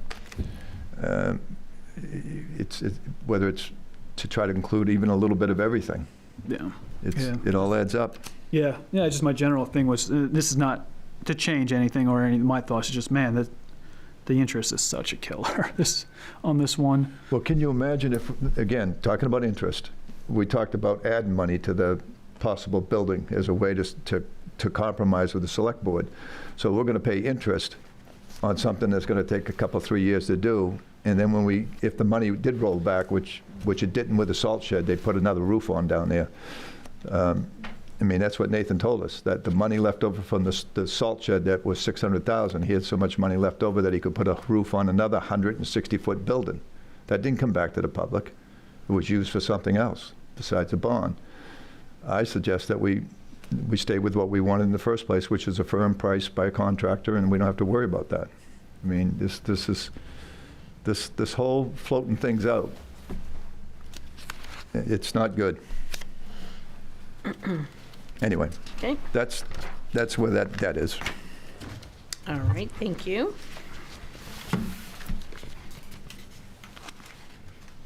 Regional.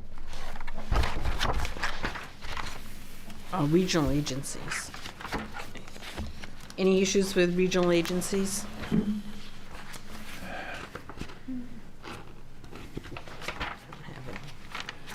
I really wish we put in some money for that bus, but this budget's going to be tight. You wish we put money for That regional transportation that comes down through. Is that the one that Frank always talks about? The shoot, it's the bus from Lake Harrison. Regional. Bryson DePaul, Yeah. one that John talks about and rides. Mm-hmm.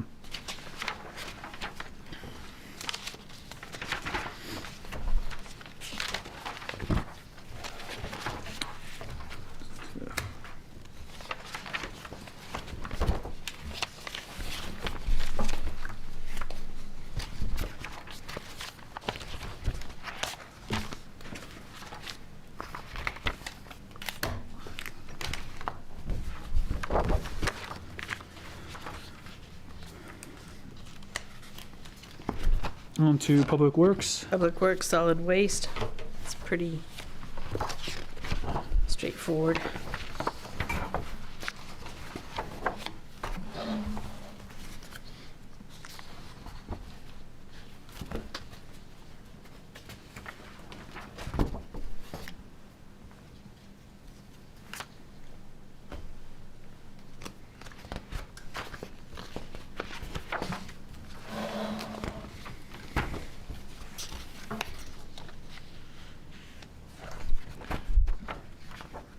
His cover letter was the start of it.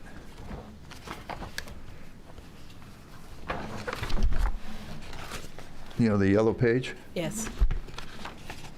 That figure for uniforms at 10,000, that's not what I wrote down when he was telling us what was going on with the uniforms. But, I mean, that's an increase.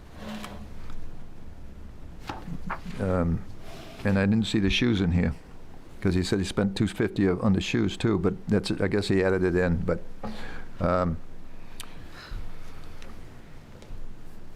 the winter sand I had a problem with, because I looked on the chart and he hasn't spent any money this year. And that's what he offered to cut last year, so that the whole big hit didn't happen. If you go to the one with the blue sheet with printout,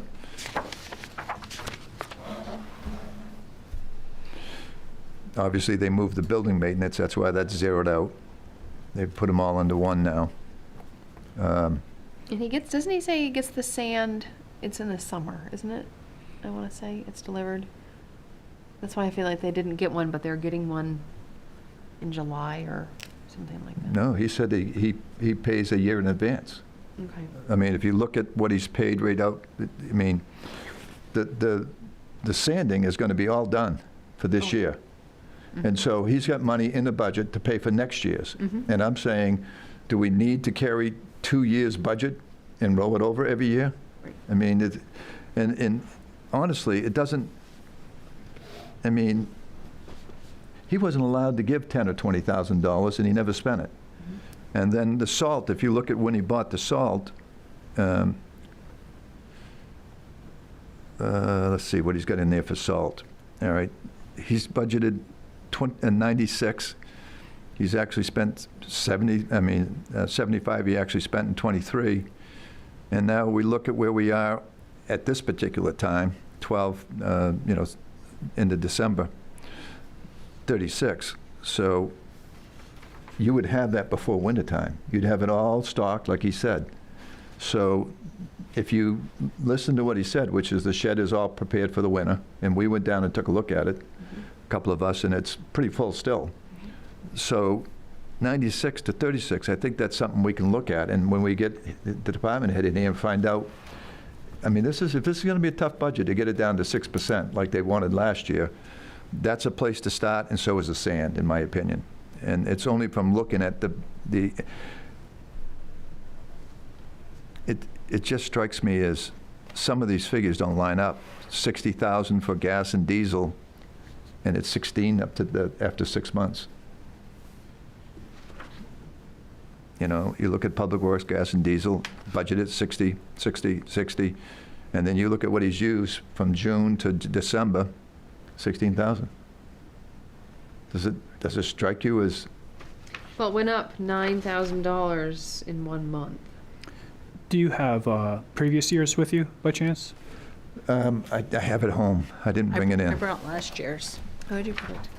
Look at the smaller book. Half. But even so, it's a third. Yeah. It's a third of the budget. And like I said, I think a lot of it too is knowing how this winter's been.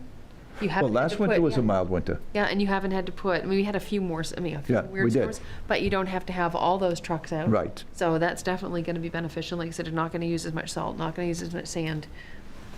The only thing I would caution on is always when you don't think you need it, you know. But I understand what you're saying.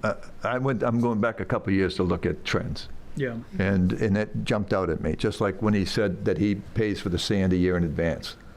And he wasn't allowed to take any cut because a department didn't do as he was told. It stuck in my mind. And so I go and look at what people offered to cut, and I look at this year's budget. And obviously, it was doable.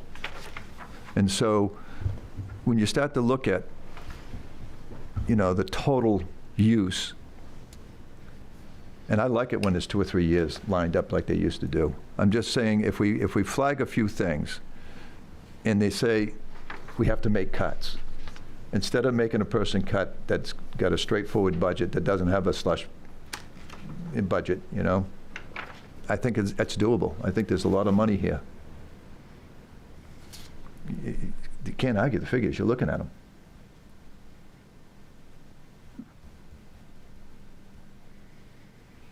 Actually called and asked when he bought sand, and he just recently bought the sand, salt rather, for next year. So, you know, it's important that for us to be able to do a budget and have it all wrapped up in April, and we're going to have the updates and make the decisions at the last minute. And workshops are going to be important because we'll see exactly what's happened since the wintertime, what's carried over, and what we think we can trim. That's all.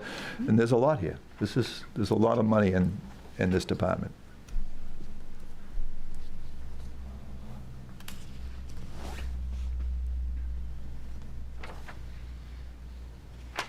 And those are the largest things that stuck out to me in that whole thing.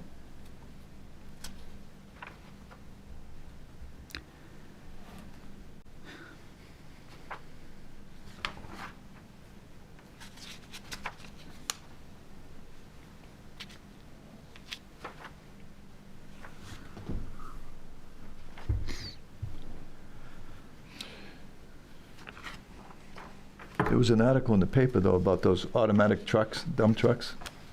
Wyndham's doing it next door, that they're rolling them out. I think it was Wyndham. I read in the paper that the people who pick up our trash is doing Wyndham, or Wyndham's doing it, or whatever, but they're absolutely doing it. So it's going to be interesting to see if that comes our way in our town.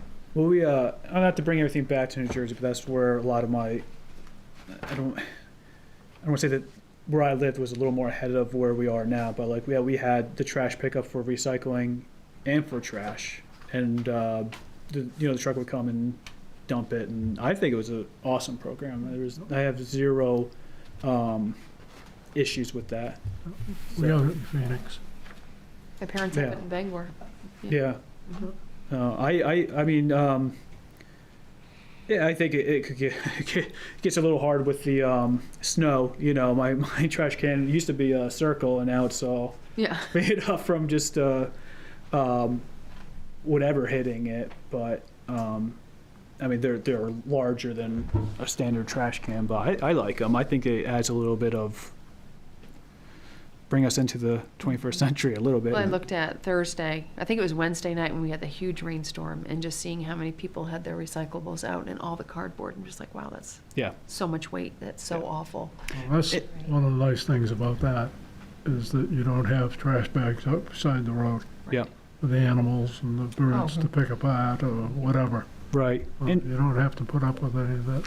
weren't we talking about the weight of cardboard? Or that was an issue too, right? Right, it weighs more. and, Yeah. It's That's by also, weight. as Right. well. So I mean, in the long run, that will save us because those trash cans are going to be undercover as long as they're not open collecting water. the reason I raised the issue is only if we're going to try to do a 5-year plan, and if it is going to be 3 to 5 years out, and that cost of those containers are going to go up. I just think it's something to keep in mind if we're going to actually try to formulate or recommend a Right. CIP plan that has that trash cost, those container costs built into it somehow. Because right now they're paid for by the townspeople though, right? That's right. And I think they still have like, what, 50 left over that people didn't pick up, I think?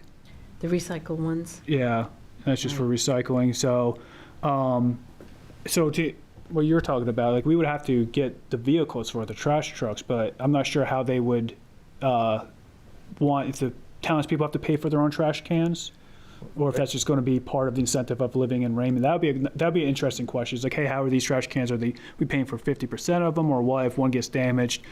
Is the homeowner now responsible for that? And if you want 2 of them, you pay. You obviously probably would pay for that second one, but that'd be an interesting question. Is just how are these trash cans being financed? Is it being financed by town people, but you're mandatory to get them because without it, you won't be able to get your trash picked up. I think Nathan said, and I made a note of it, again, my notes, the bulk of my notes I left home because I wanted to focus just on the budget here as far as questions.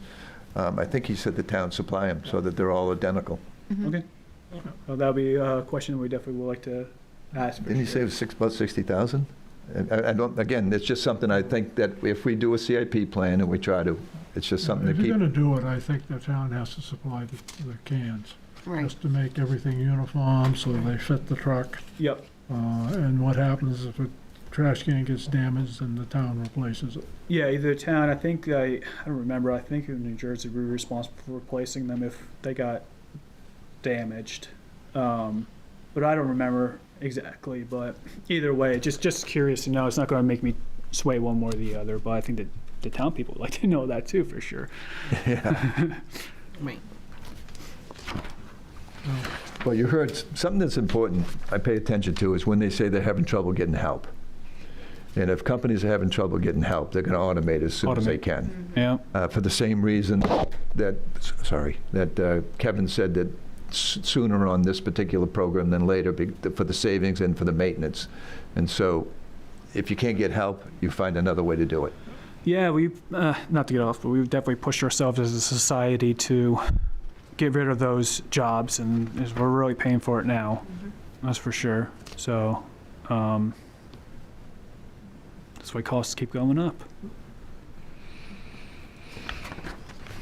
I didn't have anything particular. Did you have anything else on I know you're interested in making some cuts to the couple items you talked about, salt and sand potentially. Yeah, I'm not sure I'm saying cuts as much as maybe move them into a CIP for trash cans or whatever.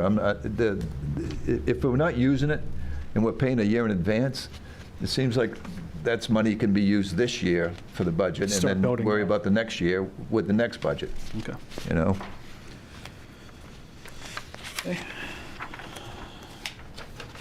We good on that? Should we move to cemeteries?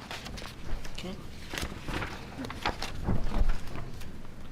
They did put that, was that the one that was out to bid? Yes. Already, and it closed, correct, I believe? He couldn't find anyone. No, really? Yeah, yeah. He reached out to Matt Sanborn, who's a friend of mine. I called Matt and asked him. For 14 years, the Sanborn family did the mowing. And then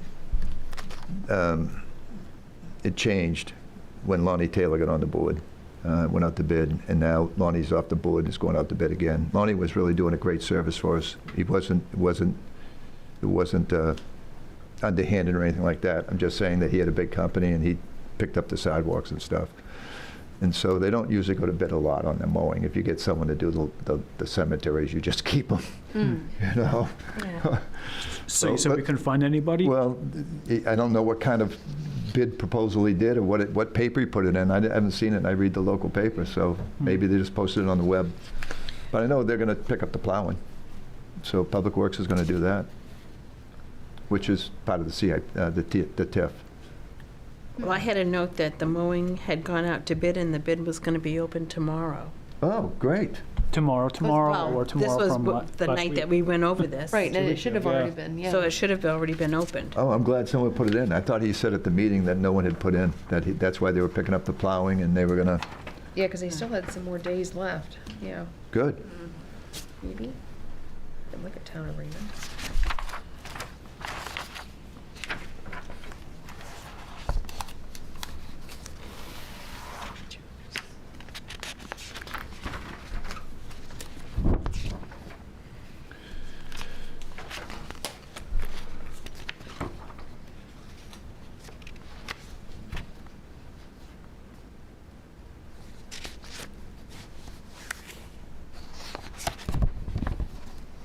Yeah, I knew there were no bids for the used fire safety trailer. I know that one. Well, I wish I'd known. I'd have bid on that. Still available, I think. Yeah. You can just pick it up if you want it.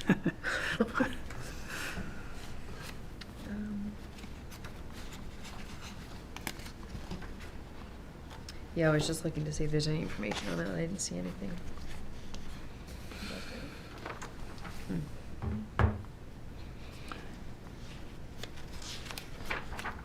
So if in a situation like that, does that mean Public Works would have to mow, or what would happen? Well, and honestly, the reason I got on the board was recreation, to be blunt with everyone in code enforcement. I wanted to see improvements because lawns weren't getting mowed, and that would probably happen. Public Works would have to pick them up eventually, but it would not be a top priority when you got Right. so many other things. Right. And I think someone will step up eventually, and you know, I know Matt Sanborn's been sick. He had cancer. Right. So Yeah. maybe he'll get feeling better. And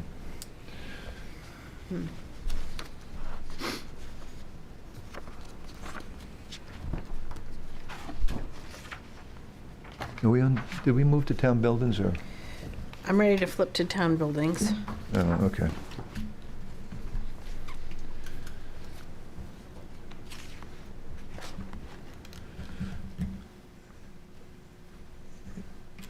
This isn't a big ticket item, but I certainly wouldn't mind having a more explanation about it. I know everything's included except the public safety building, but that isn't very much money for all the, you know, the Public Works is building, the town hall, and this building. But it looks like they keep coming in under budget. Mm.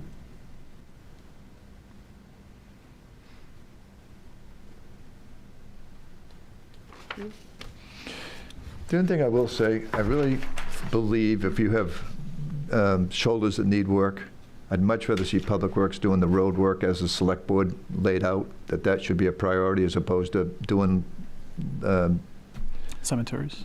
not cemeteries, but the Little Leagues. Hire a contractor to put that thing up. And that's blown over twice. Let someone else do it who knows how to do it. And even some of the contracting, if you've got money in for buildings, bring in someone to do that and do the shoulders.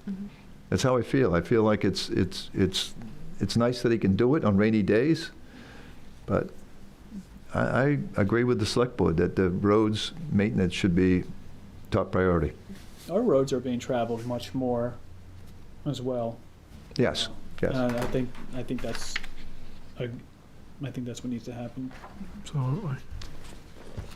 Other than that, it looked pretty good to me. Well, I've got a question on the utilities. I know it's not a lot of money, but I think Raymond is one of the only towns in southern Maine that does not take solar into account for providing electricity. Yeah, I agree. Can we, I know it's not so much, but in the vein of future stuff like we talked about, can we talk about that a little bit? Because Well, I think it can be done for no cost, Yes. literally. There are companies who will put them up, and you will get them after 10 or 15 years. Yeah, there was a proposal. You know, I know the debate about solar. I have 26 panels on my roof. I have not paid an electric bill since the day I put the panels up. Myself, too. yeah, I'm all for it, especially the way the technology has gotten better over these past years. It's just interesting, like, I mean, in my opinion, Public Works, Public Works, if that building gets built, but Public Safety should have that thing lined up with solar panels. I mean, we're right now in the middle of a debate about this field out by Thomas Pond over there. Oh, yeah. And they're going to clear down trees to put up solar panels. That to me doesn't make sense. That's not green. That's nothing. That's not a smart idea. I mean, I don't blame those people for being upset. That isn't where solar farms belong. Yep. But- Not In when. an area where there are people living. Yeah, It doesn't not belong when. in the residential community. I agree. Yeah, going about it wrongs. I mean, we have plenty of. I mean, this potentially the school could be a place where solar panels, everything, especially if the roof is bad and that needs to get replaced anyway. The chief brought it forward several years back. He brought it forward because the electric bill is quite high, and they had enough panels laid out to actually pay the electric bill to 2 buildings, the way it was laid out, but the select board shut it down. They Is that said it roof was- still new enough where it could be done? Oh, yeah, it's a brand-new metal roof. They can attach to it, and it's facing the right direction. It was a great idea. I Just, have an issue with solar panels. Go ahead. Is that they have a lifespan, Mhm. and they are considered hazardous material. And the DEP does not have a plan on how to dispose of the panels when they reach their lifespan. Well, then that's. Interesting. Yeah. The lifespan is about 40 years. I think somebody ought to be thinking about that. Well, But it's like everything else, you wait till the last minute. If you got, 25 or 30 years on most panels, then somebody ought to be talking about what you do with the panel Yeah. when it needs to be disposed. Well, I think it's legitimate to talk about both sides of everything, just like we asked Kevin. Is there some bad and some good that we can hear? And I think that I did some studying on what it cost to make them after I bought them.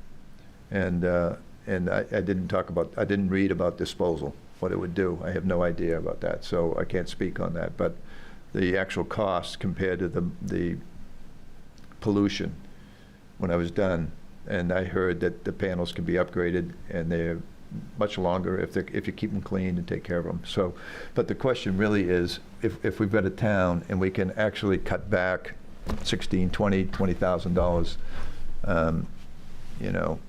I'm more worried about the stuff they put in the dump before they close these dumps.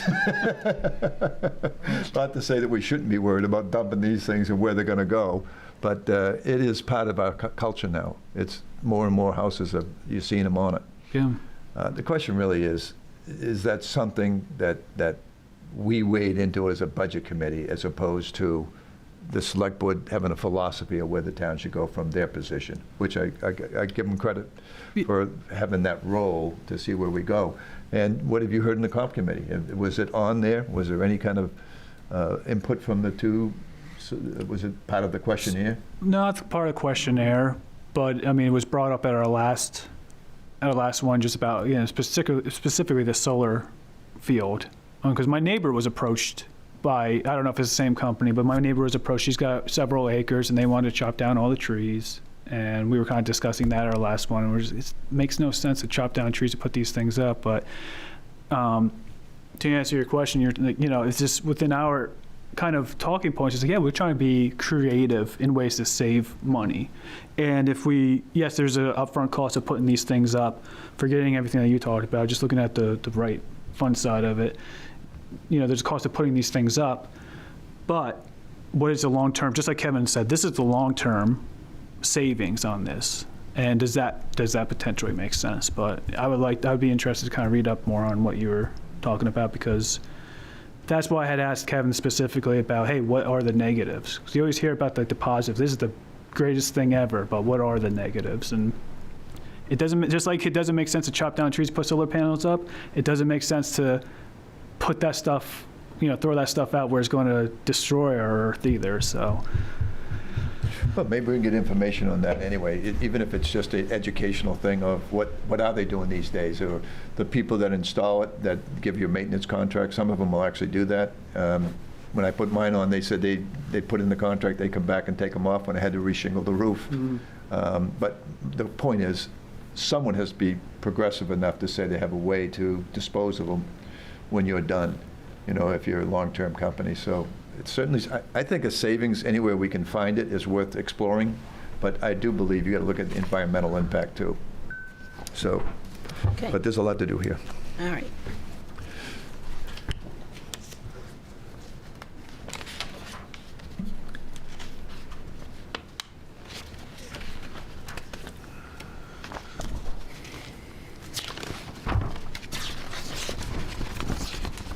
I wonder what the salaries are in town buildings. Is that just Public Works having money set in the buildings as opposed to his budget? What does it, they spent $22.56 on salaries. Is that for cleaning? And maintenance? Yet he does all the maintenance, so. I don't know if we have someone else who did it, that's all. That's all I was wondering, is there another person? Well, I that- think there must be. Someone else? I mean, I know that the library is now being cleaned. The librarians don't have to Ah. clean themselves. I bet that's what it is. So I would imagine it's Yeah. cleaning. Yeah. But that's a question for, No, that certainly looks like the amount they'd be charging.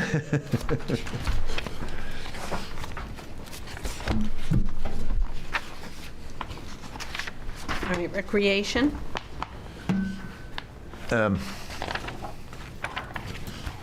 As I mentioned, I got on the board on this committee because I really thought we needed to improve recreation and the code enforcement, and both of them were started in the improvement the year I joined.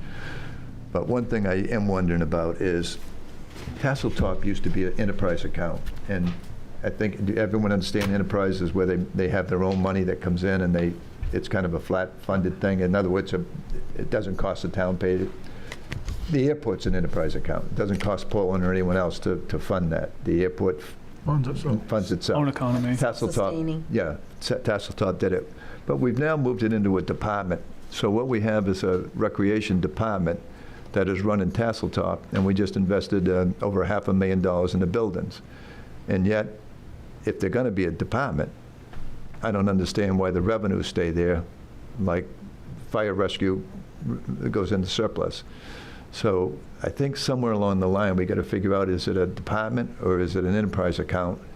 And if it's going to be morphed, then what benefit do we get from, and I asked the question, to be fair, what benefit do we get by giving $500,000 this year and another $100,000 next year or whatever, and for the citizens, if we're not going to get any revenues coming back in, to pay for the bond? So at some stage, how do we make the move from enterprise to department, or separate the two? Just a good question. Very For good. consistency is all I'm saying. Didn't look like they made a whole lot of revenue last year anyway, so I don't think it's a big issue. Might not be the right time to ask, right? But Joe's salary is here, coming out of us, and he's running Tasseltop and doing a great job. It's certainly not a complaint. He's doing a great job, to be honest. Still, it changed from an enterprise account to department. Well, is it broken down into multiple? So I was looking at the general fund account, then it has an enterprise account, and then it has a special revenue account.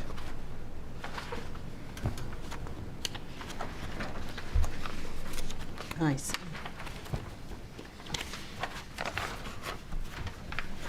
That was this passed out or not, but.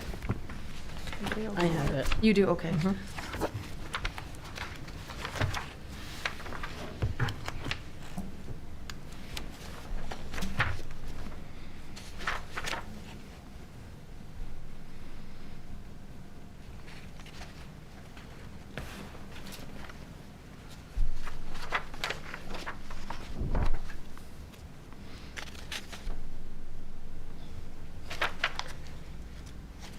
Realistically, that bond is going to have an impact on the budget we propose at the end, or we agree or work with the select board on.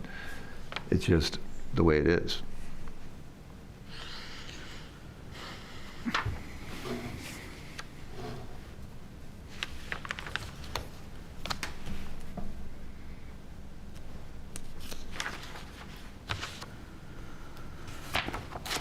Right, so I'm reading that, that would be Tasseltop is its own enterprise, and then everything else is separate, correct? Okay. Right. Okay, sure. And that's how it was for years. Perfect. When I was on the committee anyway, it was, and they made do with the revenues they had. Mm-hmm. And that's different than actually putting money in and fixing it, which believe me, I support it. I just want to know, how do you simplify the budget Right. and keep it consistent with other departments? And I'd love to hear what you guys are thinking of it. Is it even worth discussing? Because it's the fastest growing department we have. Oh, Yeah, I mean, growing wise, yeah, we should be asking that question, especially because the bond that we took out last year was partially for that. And Yeah, especially- 560. And believe me, I think it's about time we improve the recreation. That is not a criticism of recreation at all. It's more of a, can we simplify this? Is there another way to do this? And if they're keeping revenues and we're paying for the salary, Yeah, it doesn't make sense to me. yeah.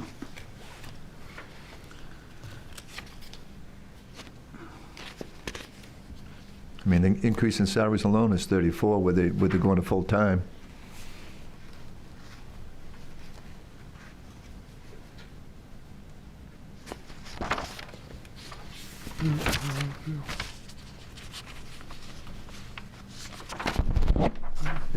It may be,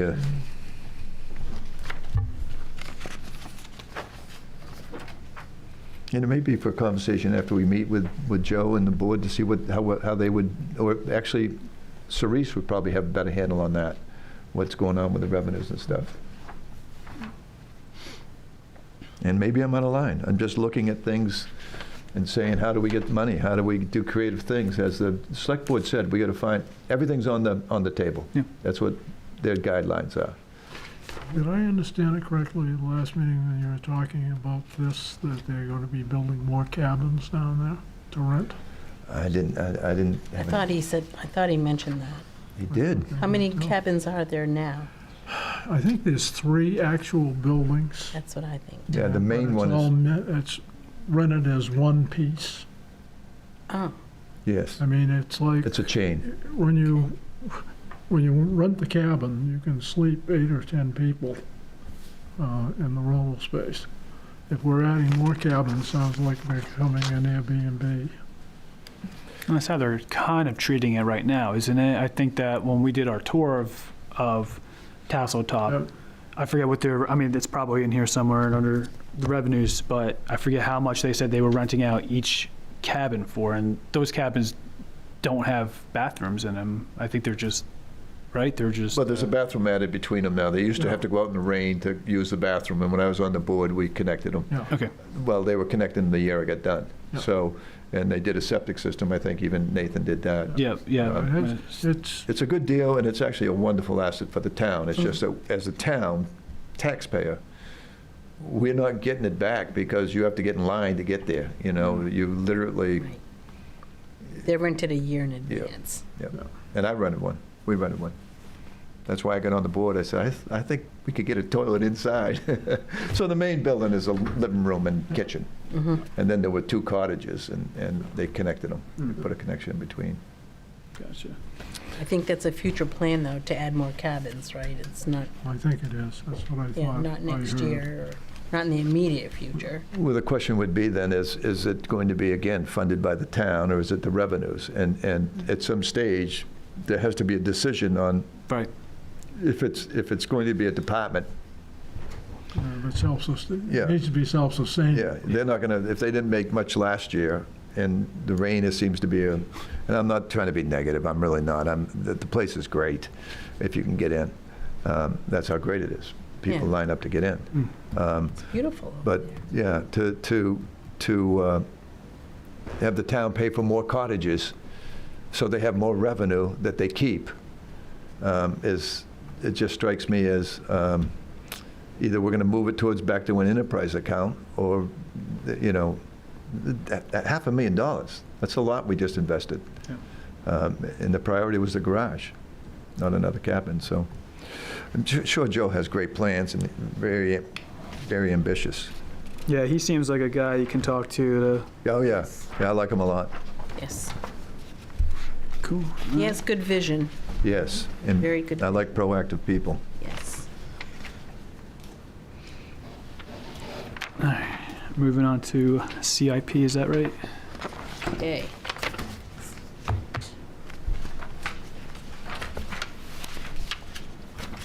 The next one is the library.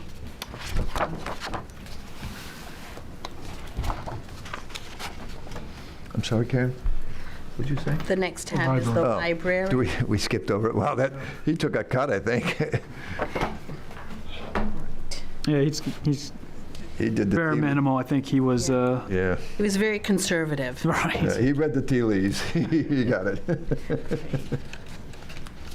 And I liked him, too. Oh, my gosh. He's a riot. He's full of energy. Yes. You do well with this town, with people. So he is taking out $2,000 for building maintenance. I know we're talking about cutting and stuff like that, but I would think he's,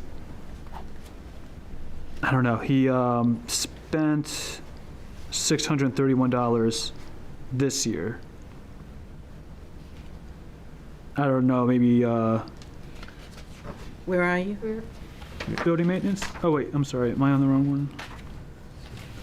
No, for library, Oh, yeah, I've got library building maintenance. So he had 2024 at budget $2,000. Actual, he used 183. So for 2025, he's not asking for anything. Kind of go, you know how buildings work. They tend to fall apart when I wonder don't if plan for Nathan's it. doing the maintenance now, though, now that it's a town building. Is that correct? It said town buildings, budget is all rolled into one, everything but public safety, it said. Okay, so that's why the $2,000. Okay, thank you for that.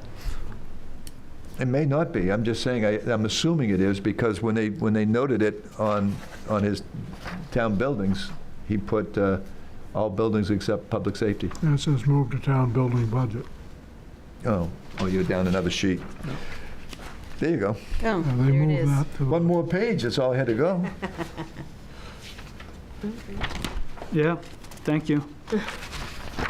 Good catch, though. That was a good catch. Okay, so then he doesn't get $2,000. I didn't have any issues with this, but I guess my point was that I'd like to kind of chat with them and just make sure, like, this is what you need, kind of. If it is, I fine. remind him of that every time I go in. Okay, Just the other day, I reminded him. that's again. good.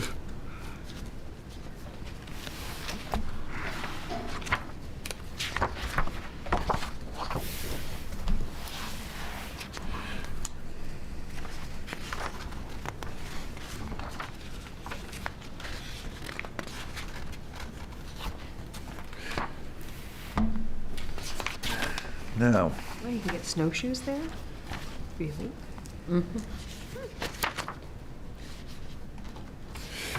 there was some new sheets handed out last time on the capital improvement and discussion for future capital improvements.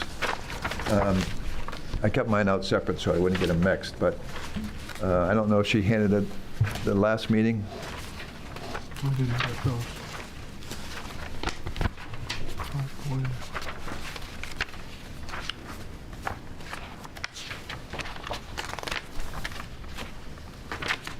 Well,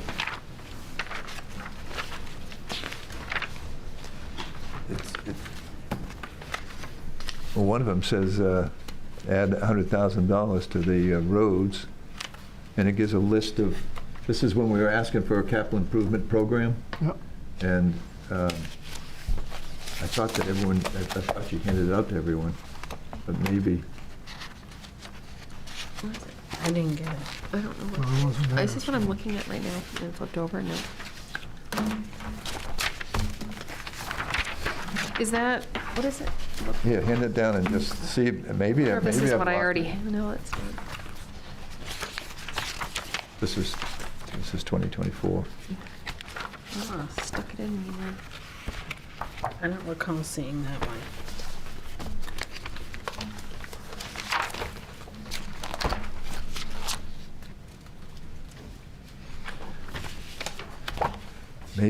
Maybe it got in from my last budget. Maybe it was 23. It is.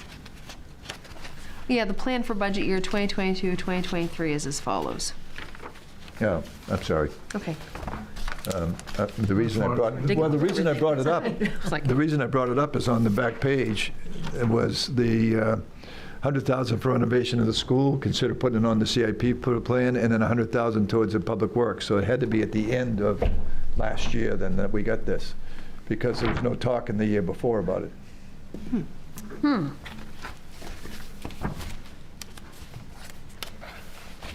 Possible future. which kind of threw me because I hadn't seen the Jordan Small before. Yeah. And so if I had it in the last year's plan, I'd have had some notes. But either way, I guess we won't talk about it until I talk to Cerise. Yes, I wonder if we ended up putting Well, it. the reason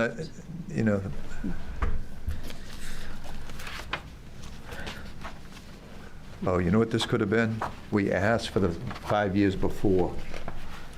And this could have been the capital improvements that she gave me because we asked for the CIP and it talked about the replacing the Chevy International dump truck and the CAT excavator, which is things he brought up this year. Yes. So that's probably what she did. This could be the information for going backwards a year.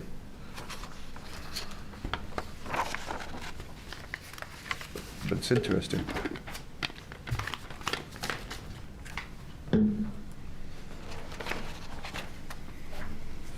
And they added the paint, and, I mean, this is something I just got, because it says right here, they added paint for major repairs to the CIP, which I questioned whether it was capital improvement. So let me find out. I may have stopped by Town Hall, because I've been in there 2 or 3 times and got this. But either way, it'd be nice to have this sort of a explanation on the CIP from and this says a one-time expense of $50,000 to renovate Public Works building at Main Street. So this is new. I mean, we didn't talk about that last year. I feel like we did talk about wondering if we should do that versus making the The building. $50,000?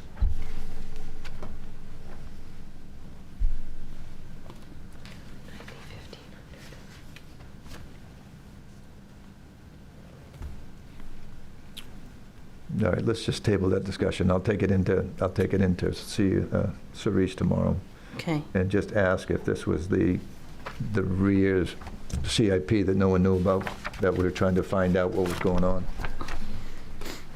Tell you, between the paperwork we're getting.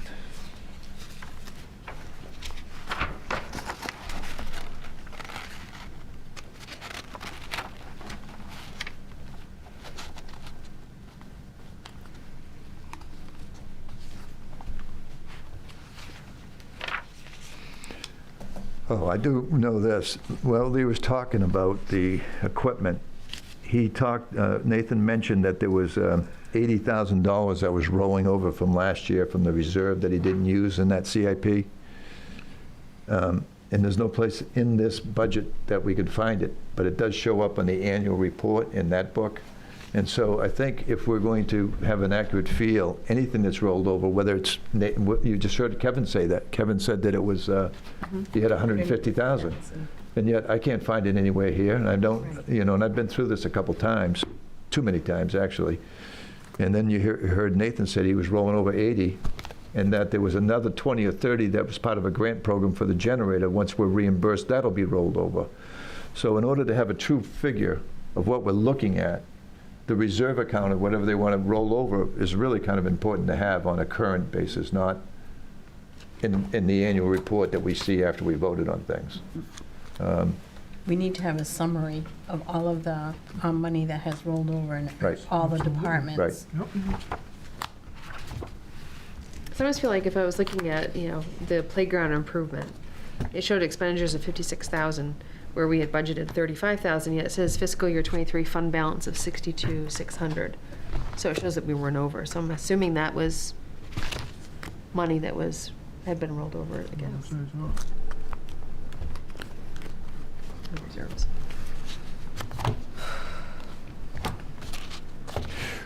Well, all the more reason to know. I mean, it's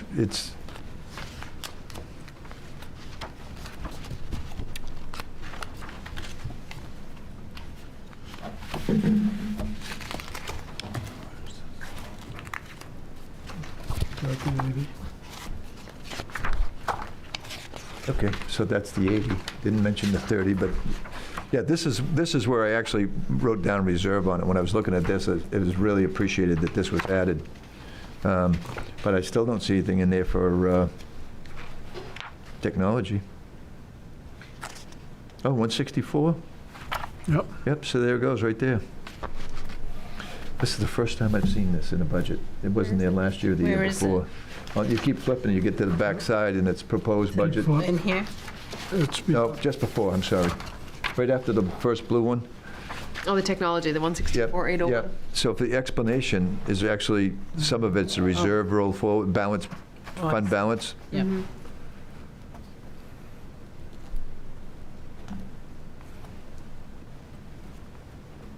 So facilities, for example, they rolled over $33,000. right.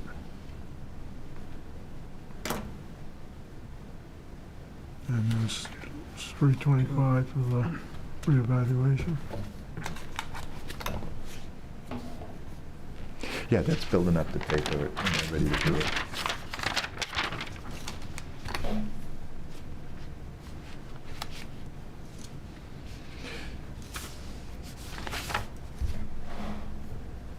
And even fire, I mean, it says increase fund balance to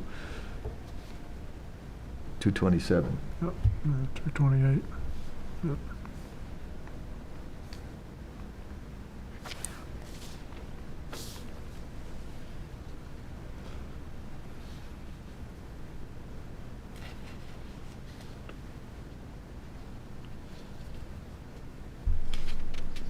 Oh, that's right. I was just looking at something that was talked about the TIF monies for the cost of broadband. And I know that's going to be talked about tomorrow. It should be discussed, because that was something where it says we may be able to use the TIF monies for the bringing the broadband across to Raymond, and I had written 312. So we'll know about that hopefully at the meeting tomorrow. Thank you.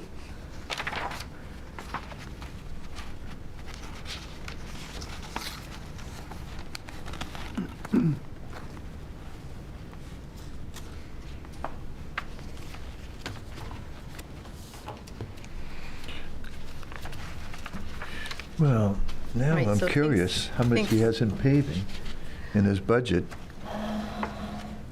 that he's carrying over.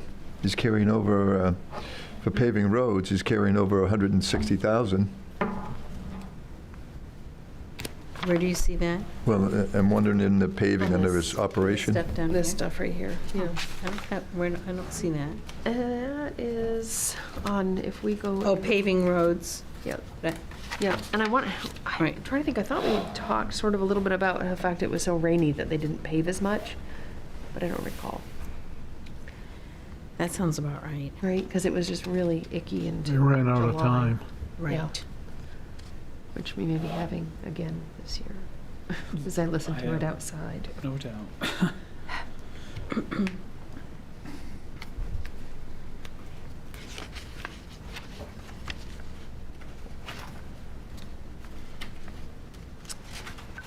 So the things that I have listed on my CIP that I feel are missing from the sheet, maybe I missed it here, but the pickleball courts, the Jordan Small reno, the new middle school, the fiber optics proposal, public works vehicles, and the fire department vehicles in the future.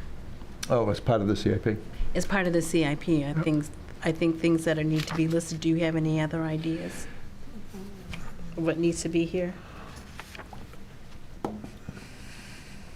It sounds like Kevin doesn't want to go that route as far as building up. He's got 150, but like he said, it's a really short run for 900, between the 150 and 900. So I don't know if we're going to go that route, it ought to be added in. And I guess that's a broader picture for the joint, but, select board as well as us.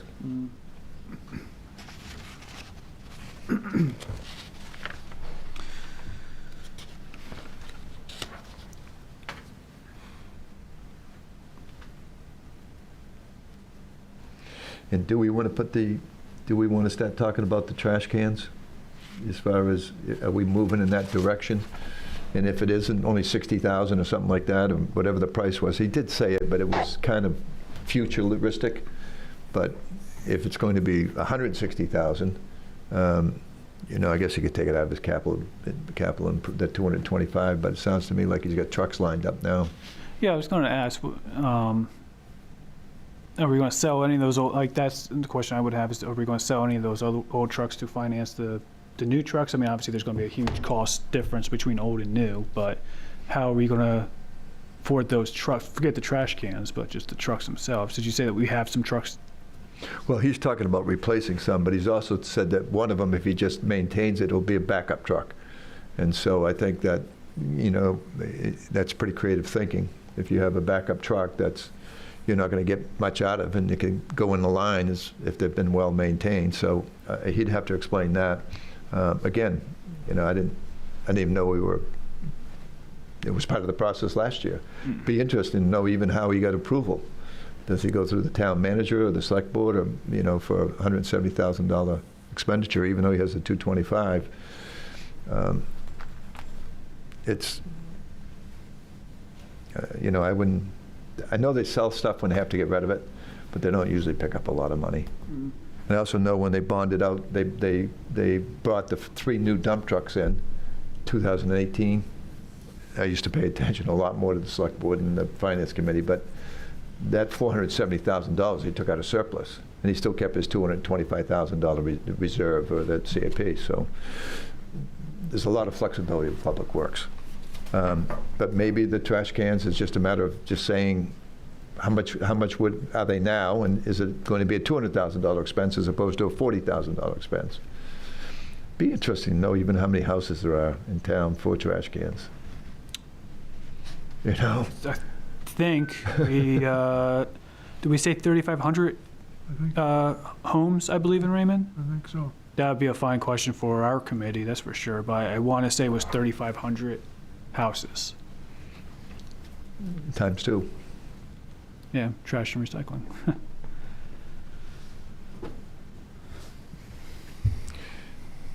So, it's the reserve. So the reserve isn't much even for Tasseltop. I mean, there's only 13,000. I'm still on a reserve, trying to go down through slowly just to figure out.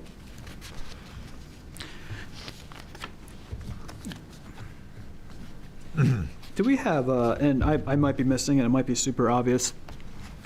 Do we know what this total budget percent-wise is? Yes, What is it? it's 10. That includes the bond, right? Yes. Yeah, it's with the bond. It's pretty. It's down at 6 something or just under 7 with the. She sent it. Sue put it in her letter. Yes. It's right. Was that in the manager's letter? Yeah. Okay. So it's 10.69. right.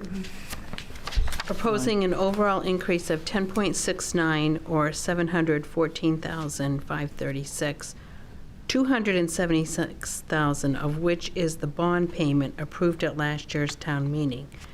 The rest of the budget increased by 6.56. I don't know why I get such a hang up on saying town meeting. This is voted by ballot.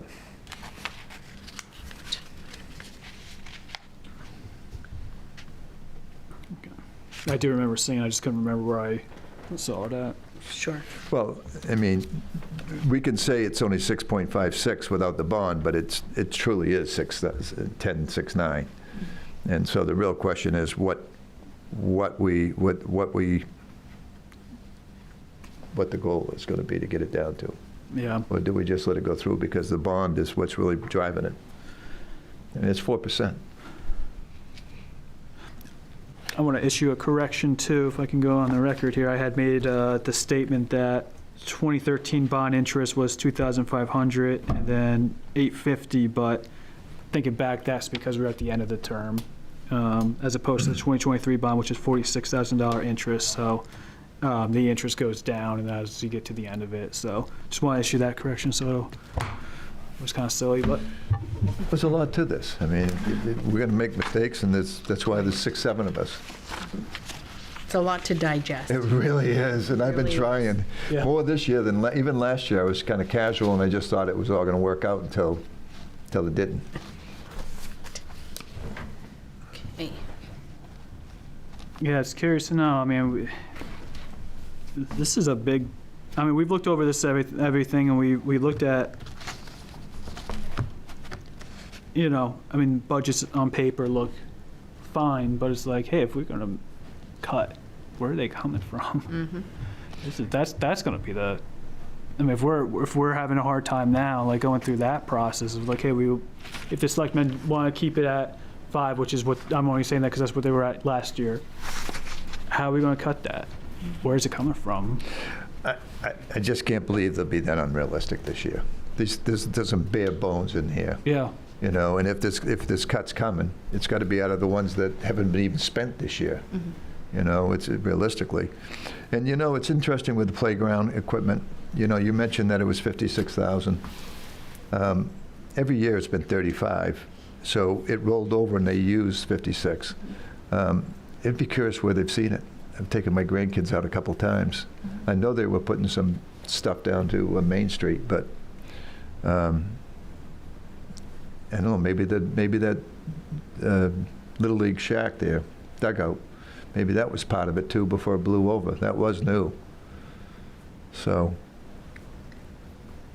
it's just a lot of money for 1 year. Oh, that was, so really we're down to, the last thing on there is it the controversial facility? And we should be getting the information on the school budget soon, right? Last I knew, the last meeting, they didn't have any information yet. Yeah, they said they've averaged 5% every year. Okay. So I want to correct a couple things here. I did call the chief, and I told him that the sprinkler system had, you know, blown up. And of course, I watched the meeting where they talked to him about the sprinkler system. Just so you understand, when they were given options to eliminate the sprinkler system altogether, the chief said you can put a holding tank of 120,000 gallons that we can pull up, grab the water to use to suppress the fire, if you know, so that we'd have a water supply. That was 800,000 or 750,000. What happened is they decided to combine what the engineer said for the sprinkler system and the $800,000. Now, obviously, that was in writing. They explained it was an option. How it went from $252,000 to $1.5 million is concerning. I mean, that was straightforward. That tank was a standalone. So I wanted you guys to understand, with all that going on and everyone pointing fingers and whatnot, that the reality was that was a standalone tank. Wasn't to be combined with this at all. And the actual price was exactly what Owen said it would be, $252,000. Now, what isn't in there, according to Nathan, and I don't see it in here, is the three-phase power. And for what I understand, again, three-phase power allows you to go to a smaller motor to run the pump. So that saves you money in that aspect. What that price would be is different. But personally, I'm not comfortable at all with not having a sprinkler system. And I'm certainly not comfortable with not having a firm price. You know, as I said, $600,000 for a salt shed ended up being 2 buildings that we used the money on. It didn't come back like they say it does. And that was, again, Public Works. Our public safety building had a firm price on it, and we stayed it. We kept that to that price. And I think that's what we're supposed to do, is come back with firm prices. It's in development, and they're working on a firm price, Well, so they will get there. They started in June, and the floor plans that he had last year is what he had in November, floor plans. So, you know, I think they will get there. I just don't want to, I'm not going to support a bond that doesn't have a firm contract or price on it. I mean, like I asked one of the selectmen, that Derek, who was a contractor, you wouldn't build your house on an estimate and then find out you're going to spend more money. And I wouldn't put more money in there for interest rate payment that may or may not even come back to the taxpayers. It doesn't make sense to do that. It's not, I mean, you did BIW estimates in bidding. May I ask what your thoughts are on all this? Just, I know you're saying when they're trying to get this stuff and everything, but like, I kind of feel the process, again, it's a little early to take out the bond. Like, we had looked at it, and I looked at the building over there, and I'm not opposed to, and I know Dennis isn't either, opposed to getting them what they need If that is building them a new structure, then I'm good with that. Just the process is a little bit different than what I have seen in the past. And that's what the concerning thing is. And that's why we shut it down last year. We did the right thing by saying, hey, like, we're not contractors, but we know this is not correct. And I don't want to harp on them because it was the wrong number. I just am saying that for us to take on this debt, if it's not the right number, if it's close, but we're shy or, you know, whatever, we start this thing, we're going to have to go back to the well again, essentially. So I'm just kind of curious about what your thoughts are. I have a problem with the process, and I agree. The problem is, if we don't vote to pass it this year, then what would the alternative be? Do we have to wait another year? No. Which is going to drive the price up, or does there have to be? Cerise was right. She gave us a solution. She said, get your drawings done, get your quotes in, RFPs, then do a special town meeting. There's a difference between a special town meeting where people can ask questions and a secret ballot vote. That's the concern. Right, but the concern is also how many people are going to turn out for a special town meeting to authorize a $6.5 million bond. These If they people know have been about great. it, I think they will. Yeah. I mean, like we said, I don't think there's anybody that's going to be like, I don't want that, but like, they need to know the process has been, like, there's no question that we don't need that building, and we don't want all the things that they said, trucks undercover, and I guess I know they're undercover now, but like, I mean, $6 million is on top of what we have already. The townspeople should know, like, hey, this is what we went through for this. This is the reasons why.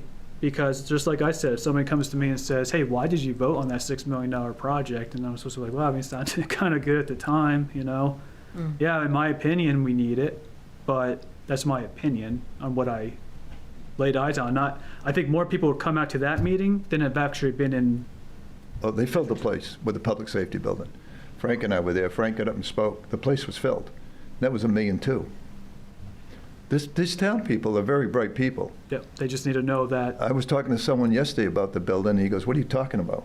I said, yeah, we had it up last year, and it got pulled off the warrant at the last minute, and how long's this been going on? I said, well, they say years, but I can't find any agenda, and all the time I was here for the 12, 13 years, there was no talk about it. And so the reality, and even when I said the base, he said, well, code enforcement said I don't have variance on the right side. So I called the code enforcement. They said, we never met with them. They didn't do it. So that stuff is a problem for me.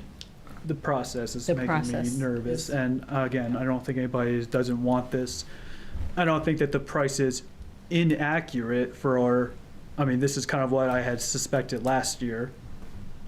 Right. But I don't know how we as a committee can make our voice known. I mean, if the selectmen have already made up their mind on it, you know, but I would like to kind of be the voice of reason like we were last year and say, hey, as a committee, we would like to see a different process. Actually, that's a good point. I've recommended to everyone on the board, on this committee, to look at the November meeting where Nathan laid out the building, and at the time he said it was going to be 7-1 because of the sprinkler system, and they immediately got the chief in to try to deal with that, and you can look at it. Teresa asked if he had the drawings done, and he said, no, just floor plans, which Yeah. is what he had last year, and she said, well, that's going to be a problem in the budget process, but I'll stand behind you. I want you to have the building. And he offered to cut a couple bays, and she said, we don't want you to cut anything. We want you to have what you want. And then Joe said, we need it anyway. The trucks were out getting rusty out in the weather.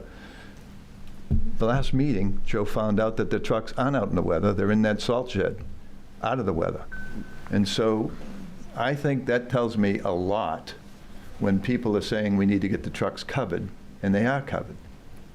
I just think that if we do due diligence, it'll prove out what he needs. And he needs something. There's no doubt about it. He needs a wash bay and a mechanic bay. We've heard it. Deanna said that. That's a thing that stood out strongly. Yeah.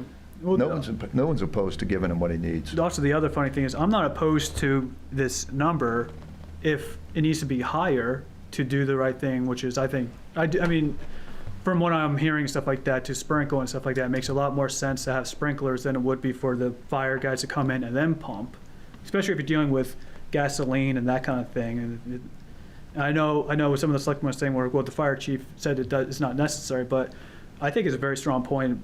Wouldn't the public like to have their $7 million building protected? I agree. I don't mind paying more if we I'm need okay it. with paying more than that, so I don't think that anybody, I just want to make it clear that, as far as I know, nobody's opposed to the building, but we're opposed to is the process, and also the way to cut costs, which is potentially this sprinkler system. Don't cut the cost. I'll give you the extra, I'll vote to give you the extra money for that, but I want to make sure that the rest of the process is accurate. I feel the same way. I I'm agree not with that. opposed to giving them what they need to have. So how can we kind of But present that? what concerns me is I didn't follow this as closely last year as I probably should have. But my understanding was that the committee said, we're not happy with this, this is not the way it should be done. They were given an amount of money to do the planning. The only thing I see is that line drawing. There aren't even dimensions on it. There's no description of There's the been a project. year. There are no system drawings There's for nothing. any of the systems. They had a year to do it and it hasn't been done. And how much did this cost? Do we know? I think, Well, they're not finished. you Okay. know. Actually, what he said in November is, I got the floor plans, but the drawings, we'll have them pretty soon. That was November, and now we're in the budget process, and they're not And they're- coming soon.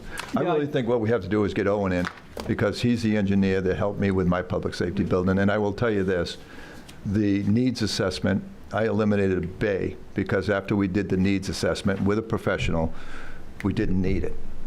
And that knocked off almost 250,000, I think. There was other things that we cut because we couldn't design them in the building. But quite frankly, and some of the savings I didn't want. The metal roof they didn't want, the metal siding or stone they didn't want. But the actual savings ended up saving the couple $100,000 to begin, and then because we had great notes, we saved over $200,000 on excavation fees that were not authorized. And so I don't think needs assessment is all about cutting a building or hurting a building or hurting what they need. What it does is say justification for the taxpayers to put this money in with other things coming up. And, Yep. and I think that's what we've been mandated to do, study, research, and ask for what we need. It's not we're not out of line. And they were all endorsing the building in November and then upset with us because we were having questions. yeah, I know I've got too many notes here, but he did explain what that $150,000 were used for, and there's still money left over. Oh, yeah. And, I mean, in my opinion, we gave $150,000 to do what we asked for, and now we're in a position, again, where the same questions we have just a year later, and there's still money left over, and there was money spent on certain things, but there's still money left over that's going to be eaten away on what I couldn't tell you. I know he had told us, and I had taken notes on it, but I don't. John, we had specs for plumbing. We had specs for stair treads. We had specs for everything necessary to go out to an RFP. And really, the only thing that was wrong is the state did not mandate the insulation or a hard surface, which they now do. And that turned into a problem. And we couldn't convince them to spend the money for metal. So a needs assessment can be very beneficial to both the facility, the maintenance of the facility, the cost of running the facility, and we don't even know what it's going to cost to run the facility, which is part of when the budget committee says that, we want to know what Right. the total cost will be. And also, what are we going to do with the other buildings? I mean, that's a question I think we have asked, or we should be asking too. It's like, hey, I got one might be turned over to rec, which is awesome. Agree. Not a problem. Yet, what happens with the school? So if rec does eventually go over there, then what happens to the building that we just, it's just again, 5 to 10 years. Not looking at the thing, it's just a one year thing. Is we give them a new building. We got Nathan has said he wants to kind of keep a truck or two over at District 2, just kind of spread them out, just in case there's a fire or something. I'm fine with that. Well, he's got cold storage enough for all the trucks now. The old salt shed, he has it. Storage is not an issue. What's the plan? Yep. I don't need to dictate what the plan is. I just need to know, hey, what I is agree. the plan? Well, I And I just think think it's we'll find out beneficial. more of that Yep. tomorrow night when we have our joint workshop with the select board. Yeah, this was great. And then we can discuss that more on Thursday evening at our follow-up, Yep. Yep, this was fantastic. depending on how things go tomorrow night, then we'll have something to talk about on Thursday. Okay? So should I try to reach out to the superintendent as a favor to see if we couldn't find anything about the school? Do we want to wait on that to see if it's even going to be something we could put in a CIP plan? I mean, it's a placeholder in my mind, but do we wait and see, or do I try to get a little information? I don't mind doing the research. I'm semi-retired, so I certainly don't mind running around but I don't think it would be any harm to her. I think that's information somebody needs to have. Right. You know, what's going to happen in that building in the next 5 years, and we ought to be looking at what the state of repair may be when we take it over. Yeah. They'll know if there are Band-Aids that have been continually Absolutely. put on. Is that something that the town manager should be asking the superintendent of schools? Just want to do the right I process, that's don't all. have any problem with her doing that. I just, Okay. I know that Dawn was really frustrated with the school department getting back to him with some of the questions because of Turk, you know. So I certainly don't mind, but I waited quite a while for lawyer fees from her, and maybe she just got so many things going that, you know. Right, and, That might be a good question for them. Yeah, I don't have a Yes. problem with that. let's do that tomorrow I night. asked them Okay. Okay. what they'd like to do with that, if they want to do anything with it. Oh, even better. Yeah, with the school coming up, what's your vision? Yeah. Because the comp plan is already trying to do some things with that, and that's a great idea. Okay. So we're done with, are we done with our discussion? I think. Yeah, I think so. Okay, so next we have public comment. Do we have any public comment? There's no one on Zoom. Oh, okay. Any Budget Finance Committee comment? Thank you for setting this up. Yeah. And one thing I'd like to say is this is really a diverse group, and I think it's important to say to people, Frank has been a long member of this community. He was superintendent of school. He had private schools he ran. He's got a real handle on financing. Karen you could actually speak better about Beth Ironworks, but I know you worked up through the chain and you were doing cost estimates and bidding, and so you have a very good handle on that. Deanna's did some town auditing of the books and has a background on figures and the whole 9 yards. Sean is active as a community person who's moved in the last few years, and he wants to take part in stuff. He's a realtor, a real honest person as far as asking the questions. Busted my chops a couple times when I was asking him questions. So I know we've got a really good group of people here that have the best interest of the town. And that much I know for certain. In fact, I'd say this is one of the best groups. And Bob, who's not here, has been dedicated to this committee for years and years and years, and he was active in the fire police. And so he and Kathy are both great assets to this town. So I thought it was important to point this out, and I really appreciate being on a committee with people with your background. So thank you. Same here. Thank you. Thank you all for being here. Appreciate it. And with that, the meeting is adjourned.